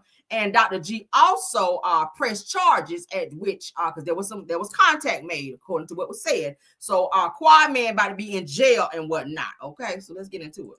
That happened last night. I don't think so. Who you think you're talking to, bro? Hey, the Jesus, we are asking you to calm her. Sunset on that. That happened last night. I don't think so. Who you think you're talking to, bro? Hey, the Jesus, we are asking you to calm her. Child, in the name of Jesus, child, you're gonna have to. That's how you gotta pray for somebody because honey, Sweet Tea, honey, they said Sweet Tea was ready to put them paws on somebody out there too, because she saw somebody run up on her man. That's how I be, child. Run up on my man because I'm gonna be fighting with you, child. All right, you can't run up on my man. No, you can't. But I get it. So she was running over trying to fight with her man, and the women had to grab Sweet Tea and calm her down, child, and pray, honey, in the name of Jesus, honey, that she calmed down, because y'all know she ex-military, so she knows some shit. All right. She probably got some hands on this. She ex-military. But Dr. G child, he ran up at her time like, who are you talking about? Who you think you talking to like that? And then her child started sprinting backwards, child. He was Usain Bolt up in that bitch running backwards. How you gonna run up in somebody's face and say, who the fuck you talking to? And then be Usain Bolt backwards up in that bitch. Like, what was that? I ain't get that. Yeah, don't be talking junk and then be running backwards all fast like that and then run down there to the police station, child, and be pressing charges upon folk. And getting people locked up. So it's Quad Man getting ready to be looking at 30 days in the jail down there. They saying, 90 days down there in the jail, child. Because Dr. G has pressed charges on Quad Man and put a police report on him and a restraining order. So he can't even come on the set, near the set. He can't be around Dr. G, Sweet Tea, none of that, child. Do y'all hear that? Ooh, child. But he did. Greg did. Y'all see it right here on the clip. Greg did approach him and ask him who he think he talking to. And baby King child over there serving body and all of that. All right. Because he fine from the neck down. That face is giving no child. But from the neck down, he all right. But child, he ran up over there. Y'all saw he ran up on Dr. G like that. Let's play it one more time, girl. Unset on that that happened last night. I don't think so. Who you think you're talking to, bro? Ain't the drama. We're asking you to calm her. Son. Child, did y'all see that? Dr. G, you can't be out there on that, okay? That was embarrassing. That was a little embarrassing. All right. Yeah, you almost took one for the team right there, bro. Damn. So that's what's going on with that, okay? Heavenly, I don't think you're supposed to told that because it has not aired yet. You can't be telling scenes before they get shown. See, that's what happened to Kiki on Little Marriage Huntsville. They said she was telling scenes before that shit shown, and Carlos and them had to sit her down. Rest in peace to you, Kiki. You cannot be telling scenes before they air because that's contractual, okay? You never know if they're going to edit that shit out and then you done told it. Like, you can't do that because then people be like, well, we already saw this shit. We already heard about it. Why are we watching this? We don't saw it. It cuts down the viewership because you want people to see what's going to happen next. But Heavenly is going to doing interviews and telling what's going to happen next before it happens. Ooh, child, Dr. G, I ain't know you can move that fast, child. Ever since you got into that little car and sprinted out like that when you and Kawhi was together and y'all were arguing, baby, when he peeled out in that little, what kind of car was that? That little, was it a Fiat or something? This nigga put the car in drive and was like, he peeled out in a Fiat, y'all. I was like, you can't even peel out right. You can't be like, bitch, fuck you, and peel out in a Fiat. I can't even take that shit serious. It was a Cooper, a Mini Cooper. Same thing, shit. It's the same size. This nigga got in a Mini Cooper and peeled out and was talking shit. I was like, I can't even take you serious. That's some weak shit right there. That was a weak peel out. Like, really? Like, you had to press all the way to the floor. You had to press the gas all the way to the floor to get a good. That was some weak shit right there, y'all. Oh my God, how you peeling out in a Mini Cooper and talking shit out here and then peeling out down into the police station? You done, where do I go to file a restraining order? That's what you was on. Who the fuck you think you running up on? Where I go to file a police report? That was you, Dr. G. In your Mini Cooper down there. That shit's so weak. That is beyond weak, okay? And it's the voice for me, too. Because you ain't scared him because your voice too high. So you're supposed to put some bass in your voice. When you asking somebody, who the fuck you talking to? See how deep my voice got? And I'm a woman. You gotta put some bass in your voice. You better like, who the fuck you think you talking to? See how my voice got? You gotta drop that shit a little bit to let them know. Okay, you talking shit to somebody and you want to let them know you mean that shit, you got to drop your voice a few levels and let them know. You got to be damn near right above Barry White when you ask they ass who the fuck you think you talking to. That's how you got to Barry White on their ass. All right. Mm-hmm. Y'all know how Barry White came in on that Secret Garden. I'll take good care of you. You got to be on that level. That's what a man's supposed to do. You got to be there. You got to be there. When you ask them who the fuck you think you talking to. Not on this shit. Who the fuck you think you talking to? See, that's why he ran up on you, because you ain't scared. A motherfucker will run up on you like that when you talking in that tone. I'll take good care. See, he's supposed to be there. Hold on, let me say. Nah, yeah. I'll take good care. Yeah, that's what he's supposed to be. Right there. Who the fuck you think you talking to? You got to add a little head bounce and, hand got to be up there like this. Because you got to scare him. You got to let him know. But who the fuck you think you talking to? Who you think you talking to, nigga? Nah, you say that little popping, you popping that shit off yesterday. Now it's a new day. What? You got to add that shit in there. This nigga sitting over there. Who the fuck you think you talking to? That's you over there, Dr. G. Who the fuck you think you talking to? This nigga was like, what? Come out. He done up and slapped and roped up your ass up out there. And now you down at the police station, child, filling out papers. Who's down here? Child, ain't time to fill out no damn papers out here now. But anyway, let's move on, child. Let's play it one more time. See him out here, Usain Bolt backwards when he done talked all that shit. Said on that that happened last night. I don't think so. Who you think you're talking to, bro? Ain't the Jesus, we're asking you to calm her. Son said. Yeah. See? Don't be asking who the fuck you think you talking to if you ready to be filling out them papers. He was down there filling out them papers. Filling out them papers. Ain't that what Usher said? You got to fill out them papers. Yeah, don't be asking that question if you don't really want to know the answer. That's all. Word for the day. If you don't want to know the question, if you don't want to know the answers to the question, don't be asking. He was just coming up to tell you closer what he was gonna say. He didn't want to holler it out. He wanted to say it up close to you, and you were running back. I just stand there and let him tell you what he's gonna say. Okay. And if he happened to reach out and touch you while he telling you, I mean, then. But he was just running up so he could tell you up close who the fuck he was talking to.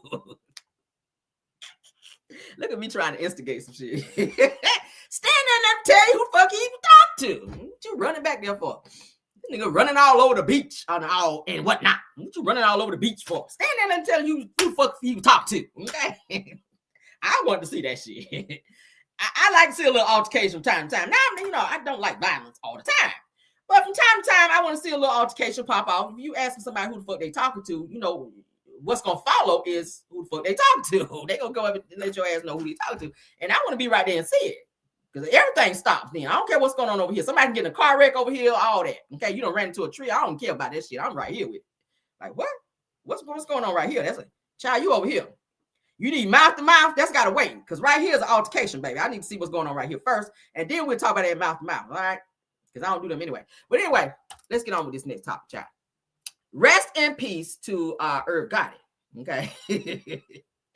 Rest in peace to Irv Gotti. I'll just say. All right, so Black people, please, please, please take care of yourself. Now, the reason why Irv Gotti, and we talked about it, we ain't gonna stay on this long, is because he did not take care of his health. He knew he had diabetes, and he was eating what the fuck he wanted to and doing what he wanted to. He didn't care. So in this interview with Drink Champs, all right, let me go ahead and pull this up. This is one of the last interviews that he had with Drink Champs.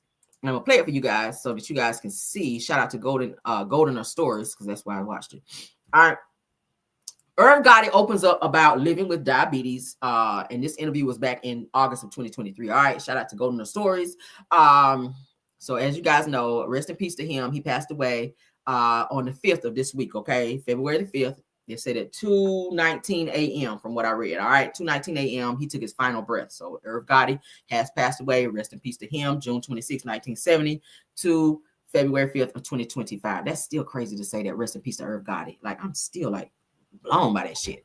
But let's get into this interview. He was real nonchalant about his health in this interview. And he was saying his kids and everybody was telling him, look, Dad, you got to eat better. You got to do better. You know, stop eating that because it's not healthy. But he was just like, fuck that. I got to die from something. So I might as well die happy. That's the attitude he had. And I was just like, see, this is why you're not here no more. So let's get into it.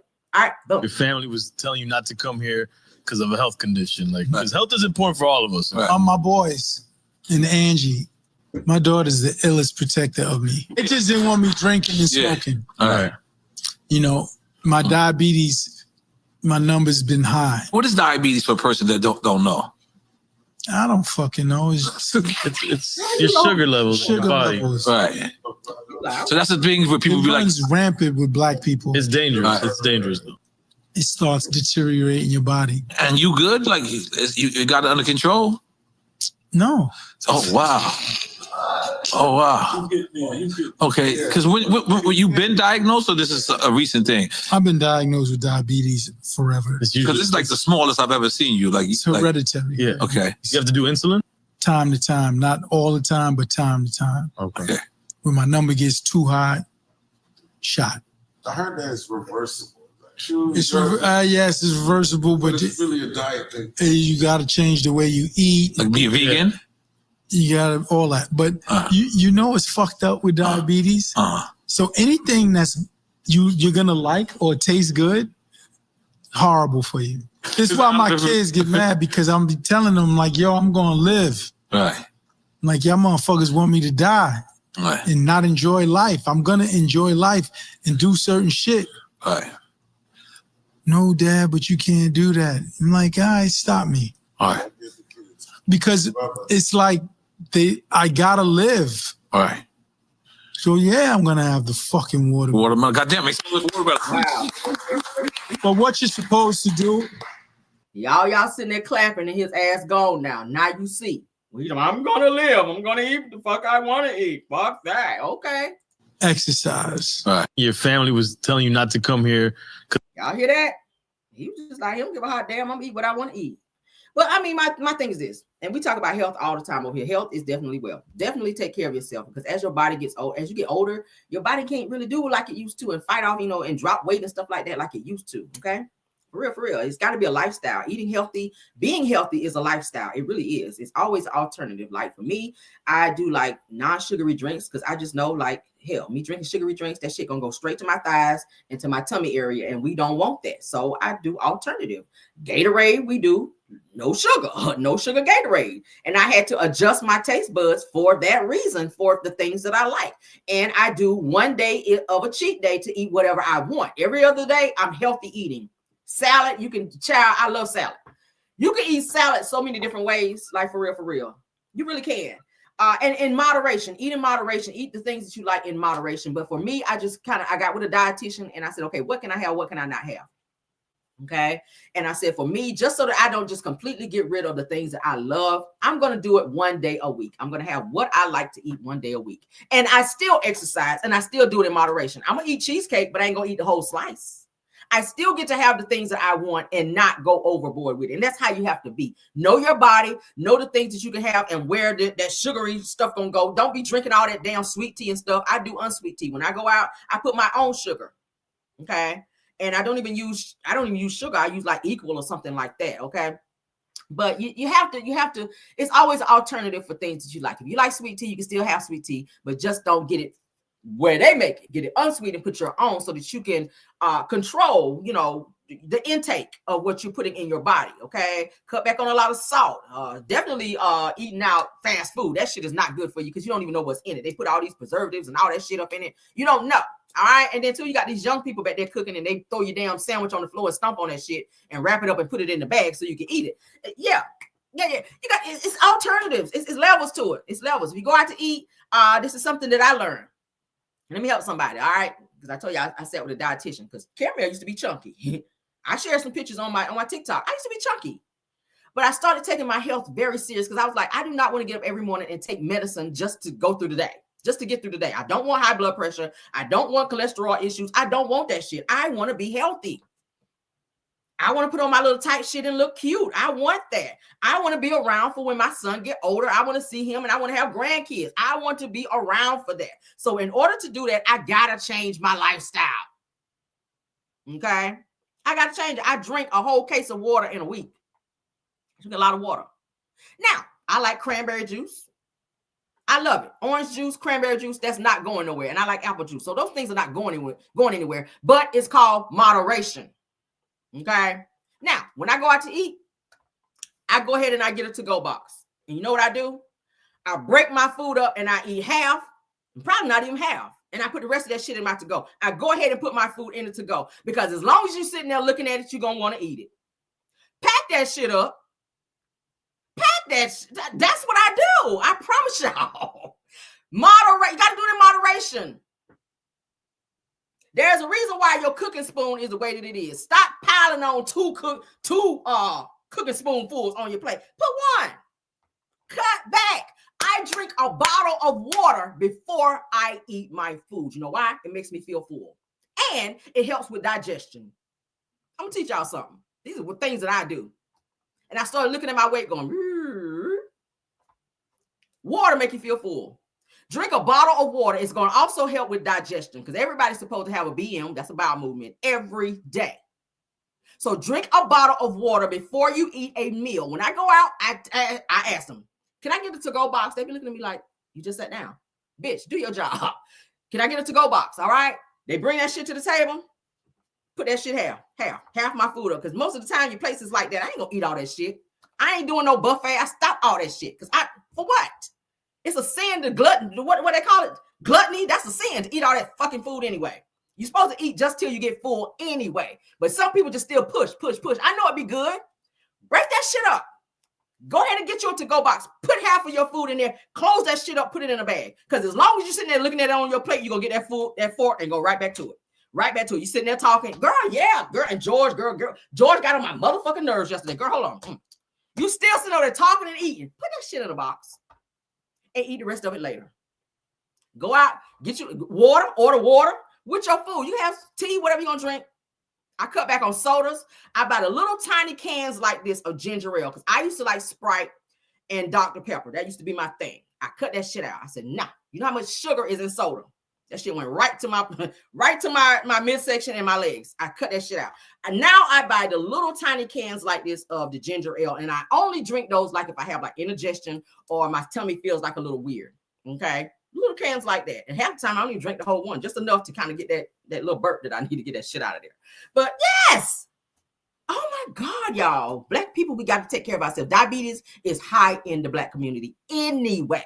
The shit that we eat most of the time, hog maws, chitlins, and all, we had to eat that shit back then. Chitlins, you ate that shit because the master, that's what they made y'all eat back then. All right. The master and them didn't even realize back then when they were eating the meat and all that shit out of the pots.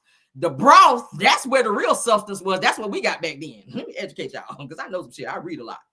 Okay, that's what the master was making us eat back then. We had to eat that shit. Like now, we free now. We free. We can eat shrimp. We can eat, turkey and all that shit. I don't eat ground beef. You know how long beef stay in your system? Do you know how long it takes you to digest beef? I stopped eating beef years ago. When I make spaghetti, I do ground turkey. And when you season that shit right, you can't even tell the difference. Ground turkey. My husband love it. My son love it. Health. Ground turkey. I'll eat pork, but not a lot. I'll eat pork, but I don't eat it a lot. You gotta be healthy. Black people especially, because there are some things that's attached to us, okay, genetically too. It's not cool. It's not good. You shouldn't be, Black people, we should not be dying at 54 years old for fucking diabetes when there are so many other alternatives. Okay, eat right, drink water, mind your business, cut back, cut your portions back, and that way to come right off. If you're on medication, take that as well. I'm not telling people not to take your medicine, but if you want to get off certain medications like high blood pressure and things like that, the way to do that is change your lifestyle in terms of how you move, how you eat, and how you do when you go out. You got to. You want to be around long, you got to change that shit up because there's so many things. Food is good. I'm a foodie. I love food. But I had to retrain myself in how I eat and how I move when it comes to food and educate myself on that. Get you a diet. If you can't afford a dietitian, look that shit up. The internet will tell you anything you need to know. Google. It'll give you a meal plan or what to do. For breakfast, you ain't got to have a whole huge thing for breakfast. You really don't. You don't have to have a huge, I eat fruit in the morning. Y'all already know I like my thick cut bacon. That shit ain't going nowhere. I'm never taking that off the menu. Thick cut bacon is staying on my menu. I eat thick cut bacon and I eat fruit in the morning. And I drink a bottle of water and I might have that much juice, orange juice. Okay. You just need enough to keep going. For lunch, break that shit down. Salad. I eat salad. I love salmon. I like stuff like that. Grapes. So you're not so hungry during the day because a lot of y'all be like, damn, I can't wait till I go to lunch. You know why? Snack. You got to have a snack. In order to have a snack, do something healthy like grapes. Pack you some grapes. Grapes are very healthy. Strawberries are healthy. I like watermelon. I take stuff like that. I sit there. I go to, if y'all have a Publix near you, I go to the little, to the little fruit section. And I get me some fruit. They already put it together with grapes and all types of shit up in there. And I sit at my desk and I eat that shit.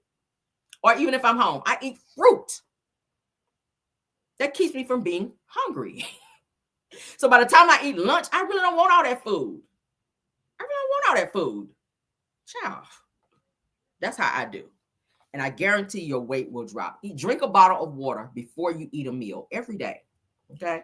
And I guarantee you your weight will come down. If you're trying to lose weight, that's for anybody. And I'm sharing secrets. I shared hair secrets with y'all. I'm sharing weight secrets with you as well. You don't got to be out here unhealthy and dying over diabetes and shit. You don't have to do that, y'all. Let's eat healthy. Let's be healthy. Black people, we got to do better, okay? We got to do better. I know a lot of us, we be so busy with our jobs and with life. Sometimes you just got to grab something, but it's always alternatives, okay? You want to have fried chicken sandwich? They have grilled chicken sandwiches now, okay? Cut back on so much bread too, because that ain't good either. But it is what it is, child. I can't tell you what to put in your mouth because it's your mouth. But Okay, we want to be healthy. All right, y'all know I love y'all in here. Let's get into it, child. Black people, another thing we got to do is life insurance policies. We don't do it, and then when a loved one die, everybody got to chip in, child, to put big mama or daddy child in the ground. Let's get into this topic that I saw here. This is very essential. We're going to talk about this as well, because a lot of times Black people, we don't have our business together. When a loved one died, child, everybody's scraping and surviving. People saying, bitch, I ain't about to let my house go into foreclosure trying to bury this motherfucker. He ain't never did nothing for me when he was alive. That's what this lady here had to say about her dad. She said, should she fund a proper burial for her dad when he wasn't really there for her? He lived the high life out here running with hoes. And as soon as his ass died, everybody expect to be, put him away nice. And he didn't do nothing in terms of putting nothing away for himself. All right. So let's get into what she had to say. All right. Let's let it come on. All right. Shout out to Magic 1021, because that's why I saw it. All right. Let's go. TikTok, blow this up. My father dropped dead. Yep. My father. Out the gate. He left 8 grandchildren. He had 3 children that we know about. I'm the oldest. I have a middle brother and a younger brother. Father dropped dead. Had a fiance that I thought was a stepmom. Thought they was married. You want to talk about secrets? Top 5 things I don't want said at this funeral, or it's going to go up in flames. Number 1, why they don't have no flowers? Because you ain't dropped no money to the funeral home. Number 2, why it look like this? Because my budget was cremation because his ass was janky. Number 3, really? They only ordered 50 obituaries? Abso-freaking-lutely. Because while my daddy was stunting up there in Tallahassee, y'all should have told that man when he was buying that Benz, building that house, and buying them Harley Davidsons that he should have bought his ass a life insurance policy. Because mess around and find out, you going to learn today. I would love not to go into default or debt on my mortgage. Hey, we didn't get your mortgage payment. Oh, you got to dig it up out my daddy casket, because when I was up there planning the funeral this week, it was cremation was the budget. Why? Because he wasn't nice. And this what happened when you don't have a will. But here come the cousins. Yeah, so sis, let's talk about it. He was my favorite cousin. Go buy a casket. Oh, I could tell you stories for days. Go pay for the vault. Oh, no, we don't cremate in this family. Oh, go pay for the embalming, the casket, the plot, and the vault. Oh, your father definitely would not have wanted to be cremated, so he should have had a policy. Oh, no. I think he has some money. What's the password to the laptop I can't get into? Maybe. No. I think your daddy has some money. What's the PIN number to the debit card? Oh, no, y'all can't cremate him. No. We going to come up with the money. Drop it at Tillman Funeral Home on Crawfordville Road. Otherwise, I don't want to hear it. All these cousins that let my daddy stunt, and y'all didn't make that man buy a policy. I didn't have a relationship with him because when I grew up, he didn't think I grew up. He thought he could still give me advice. Big woman, 3 kids, husband, life, adult. He still thought I was 9 years old. So, to my surprise, hey, your daddy died. Call my brother. His kids were the favorite. Let me tell you something about families. They're going to be the main ones sitting at that funeral, skinning and grinning. We'll go ahead and start cleaning chicken and doing all that low vibrational gossiping that y'all do. Because I decided that I can't wipe out my savings account. I'm at the point at the big age where I'm ready to match your contribution. He was my favorite cousin. Here go $100. Y'all hear that? Black people, get it together. A lot of y'all don't even have life insurance policies, and that's sad. You should. Why leave the burden on somebody else to have to throw in and go into debt trying to bury you when you didn't have your shit together? Black people, we always wait. We're procrastinators. Some of us. I ain't gonna say all of us. Some of us, not me. My shit in order. If I go today, I'm good. But we got to make sure that you have your business taken care of, because it's very, very unfair to have family members going in debt to put you away properly. Okay? It don't really cost that much for no damn insurance policy. It just doesn't. You want to be put together well. And if you can't be put together well, then don't be mad because they decided they want to have you cremated. I mean, that's the cheaper option. But if you ain't have no life insurance policy, don't be out here mad and not speaking to family members because they decided to put towards you being cremated when you didn't do what you needed to do. When you were alive, like she said, daddy was out here running around with women, spending on women, spending money on Harley Davidsons and shit. See, that money could have went into a savings. You out here fronting and showboating, for these damn women, and now your ass done wound up, kick the bucket out here, and who's supposed to bury you? She said, Daddy won't even really in her life like that. She said, bitch, I'm not about to empty out my savings to have this huge funeral for people to be sitting up here. Then you got to pay for the repast for people to come and eat. You know, some of the best food be at the funeral, don't it? Fried chicken, macaroni and cheese. That's how you eat after the funeral, child. That's how they have biscuits and pound cake. You're going to see all that. Somebody got to pay for that. Where's that coming from? Somebody got to pay for all that to feed the whole entire family. Black people, and y'all know you don't even have the people that be at the funeral. You ain't seen them since you was a little kid. You even forgot who they were. You got to reintroduce. These the same people coming and complaining about a funeral that they ain't put no money towards, and they damn sure ain't put no money towards the food. Give me the same one. Be like, Cousin Earl, damn, I ain't seen you in 40 years. Because y'all know a funeral, that's when everybody come together. People you haven't seen forever. So make sure, Black people, you get your stuff together so that you don't put the burden on your families to have to put you away properly. You want to have a proper burial? Get all that shit together up front. Start saving for that, because you just never know. I mean, life and death, you never know when that's going to happen. But, you know, don't put that on your children. Don't put that burden and that stress on family. We stressed out enough from work and just everyday life. You do not want to be stressed out over a damn funeral and people not taking care of their business. Let's be responsible with your money and do what you need to do out here, okay? Get you a policy so that when something happened to you, go and call them people and say, hey, look, my loved one passed away. What's the next steps I need to take so we can properly put them where they need to go? All right, period. Somebody said private ceremony. Yeah. Another thing too, I wanted to add, we're gonna move on from this weight loss thing. Another thing that I do, guys, is detox tea. I do that as well. It's always good to detox as well, because when you go, normally you don't get rid of everything that's in your system. Okay, so if you have a lot of bloating, women, men too. If you have a lot of bloating in your tummy area, maybe it's because it's some gas or stuff, or whatever you're eating. Because if you're eating a lot of green stuff, you're going to have a lot of gassy stuff up in there as well. So if you want to get that out, detox tea is a great way to go. I do it as well. I do detox tea. Make sure you home, because I tried that shit the first time I started detoxing. Took my ass to Walmart, y'all, and baby, I had to hurry up and get out of there. Okay, baby, I almost got a ticket driving home. Do you hear me? It was I was like Dr. G getting up out of that bitch. Baby, they could not ring me up fast enough. I done drank that tea, and Walmart is not far from my house. I said, baby, I can go to Walmart right quick, get what I need to come back after I done drank that damn tea. And bitch, it was almost, child, listen, it was not good for me. It wasn't good for me. Then took my ass to Walmart, because I didn't know how the tea was going to do. I just starting out, somebody told me about the tea. I said, I'm going to drink this damn tea. Took my ass to Walmart right quick, child. Got there, got the stuff I needed, got in the line, and my stomach said, bitch, why the fuck are you here? That's what my stomach said. My stomach said, bitch, why are you here? That's the translation. My stomach said, translation, bitch, why did you come here? How did you get, in Deborah Cox's voice, how did you get here? You wasn't supposed to be here, bitch. You're supposed to be at a bathroom near you. That's where you're supposed to be. Home, girl, home when you drink this, okay? Jesus, I never prayed for my bowels to be locked up ever in life, Lord. I said, Lord, lock my bowels, Lord, until I get to the house, Jesus, okay? Lock my bowels, Lord. Lock them, Lord. Baby, when I tell you that, Lord, clean me out, Jesus, okay? Oh, Lord, you got to stay home, because you're not going to go one time, okay?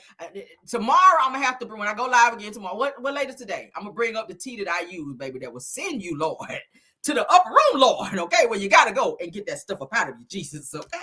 But, baby, my stomach was telling me, bitch, why did you come here? Hurry up and put that shit in the back of your truck and get the fuck home, girl. You're not going to make it, girl. You're not going to make it.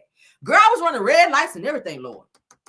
The bitch in front of me decided, child, they was out here driving, child, like on an easy like Sunday morning in front. Bitch, girl, road raging like a bitch trying to get home. Girl, I'm like this. Bang, bang, bang, bang, bang. Bitch, move. That's me in the car. Baby shit all over the child. I ain't gonna fuck about that stuff in the back. I pulled in the house, child. I ain't gonna fuck about that stuff in the back from Walmart. I was like, I'll get that shit out later, honey. I had to go soon and very soon to the bathroom. You hear me? Clean you right on out. So I'm gonna bring it up here so y'all can see which one it is, child. Child, put me in that position, Lord. When I tell you, detoxing is good for you. All right. It's gonna clean you out. It's gonna get all the extra gassy stuff out, and it's gonna make your tummy go down. For those of you trying to get a nice little tummy, it's about to be summertime. All right, you want to be out here representing through the summertime, where your little stomach out and whatnot. When you don't have that little bloaty look, walk around here looking like your ass ready to give birth, and you're really not pregnant. For those of you just out there, y'all know you walk around here with that little pudge in your stomach, looking like your ass done swung by Golden Corral twice that day when you really didn't. I'm gonna put y'all up on that tea. All right, y'all know I always be sharing my little secrets on here. All right, so we're gonna do that later. When I go live again, I'm gonna bring the box up so y'all know which tea to go and get, and it is in Walmart, and you probably can get it in your local grocery store as well. But I get it from Walmart when I go because I get a good price when I go there. All right, and colon cleansers are good too. If you've never had a colonic, colonics are great to have. All right, colonic clean all that shit out of there that's been just sitting in there. You'd be surprised and how much weight you will lose also getting a colonic, okay?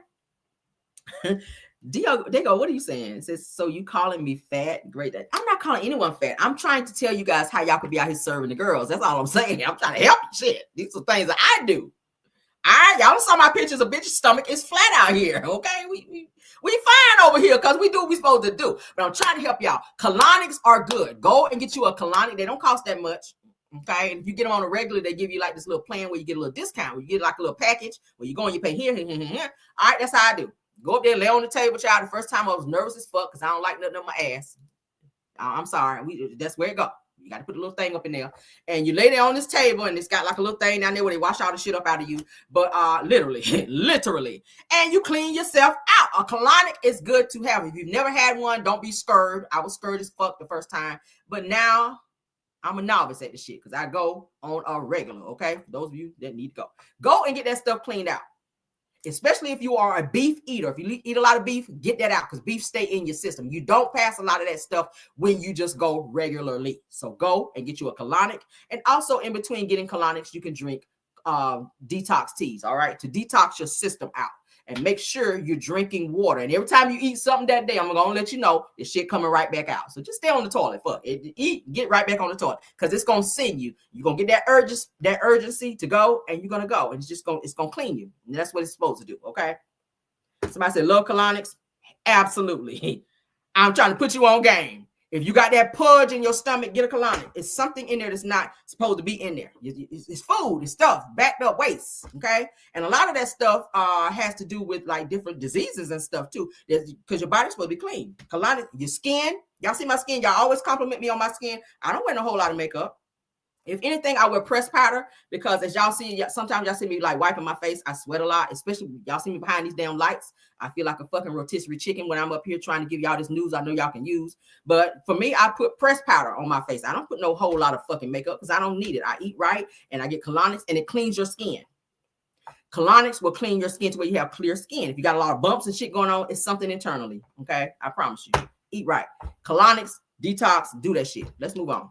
Oh, child, I'm giving y'all all my secrets today, child. But I want y'all to be out here on game. All right, I'm trying to put y'all on game out here. All right, is that it? Is that all my stuff? That might be my last topic. And it is. Is it? Yeah, it is. It is. That's our show because I got to go anyway. That's our show, okay? I hope y'all try to give y'all a lot of information. Y'all know, honey, you're going to get some jokes. You're going to get information. I'm going to educate y'all on some shit over here. You know that. All right, so when I come back, I'm going to show y'all what detox tea I use. And y'all going out there and get it, okay?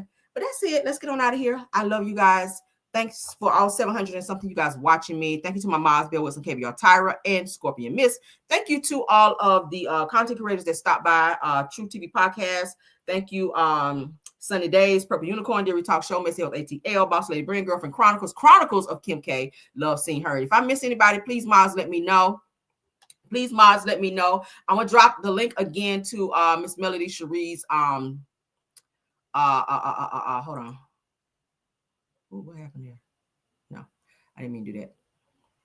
To Melody's I still already got it. Let me drop it again. Let me drop Melody's thing again for her change.org, okay? For her petition, okay? So that's for Melody. That's for Melody, all right? Hell, I ain't even gonna drop mine today. I'm gonna give Melody her props. I'm gonna give Melody her stuff. We're gonna make it about Melody today. All right. We're gonna drop the petition for Melody. There it is again. For those of you that want to sign it, you haven't signed, please go ahead and get that. Okay. Anybody else? No more content creators? Because I don't want to miss nobody. I always go back and look at my chat later, and then I see, damn, I missed this person. Shout out to you, Snatch by Diego. Thanks for being here. and everybody else in the chat. Let's get out of here. Love you guys. I'll see you guys momentarily. All right. Y'all have a beautiful, beautiful Friday. Don't let anybody piss you off, child, because you know how these people be out here. Have a wonderful, wonderful day. Let's get out of here. We got some new music for y'all. All right. Y'all ready to get y'all dance on? Here we go. Like the video, share the video, and subscribe. All right. Love you guys down, and bye.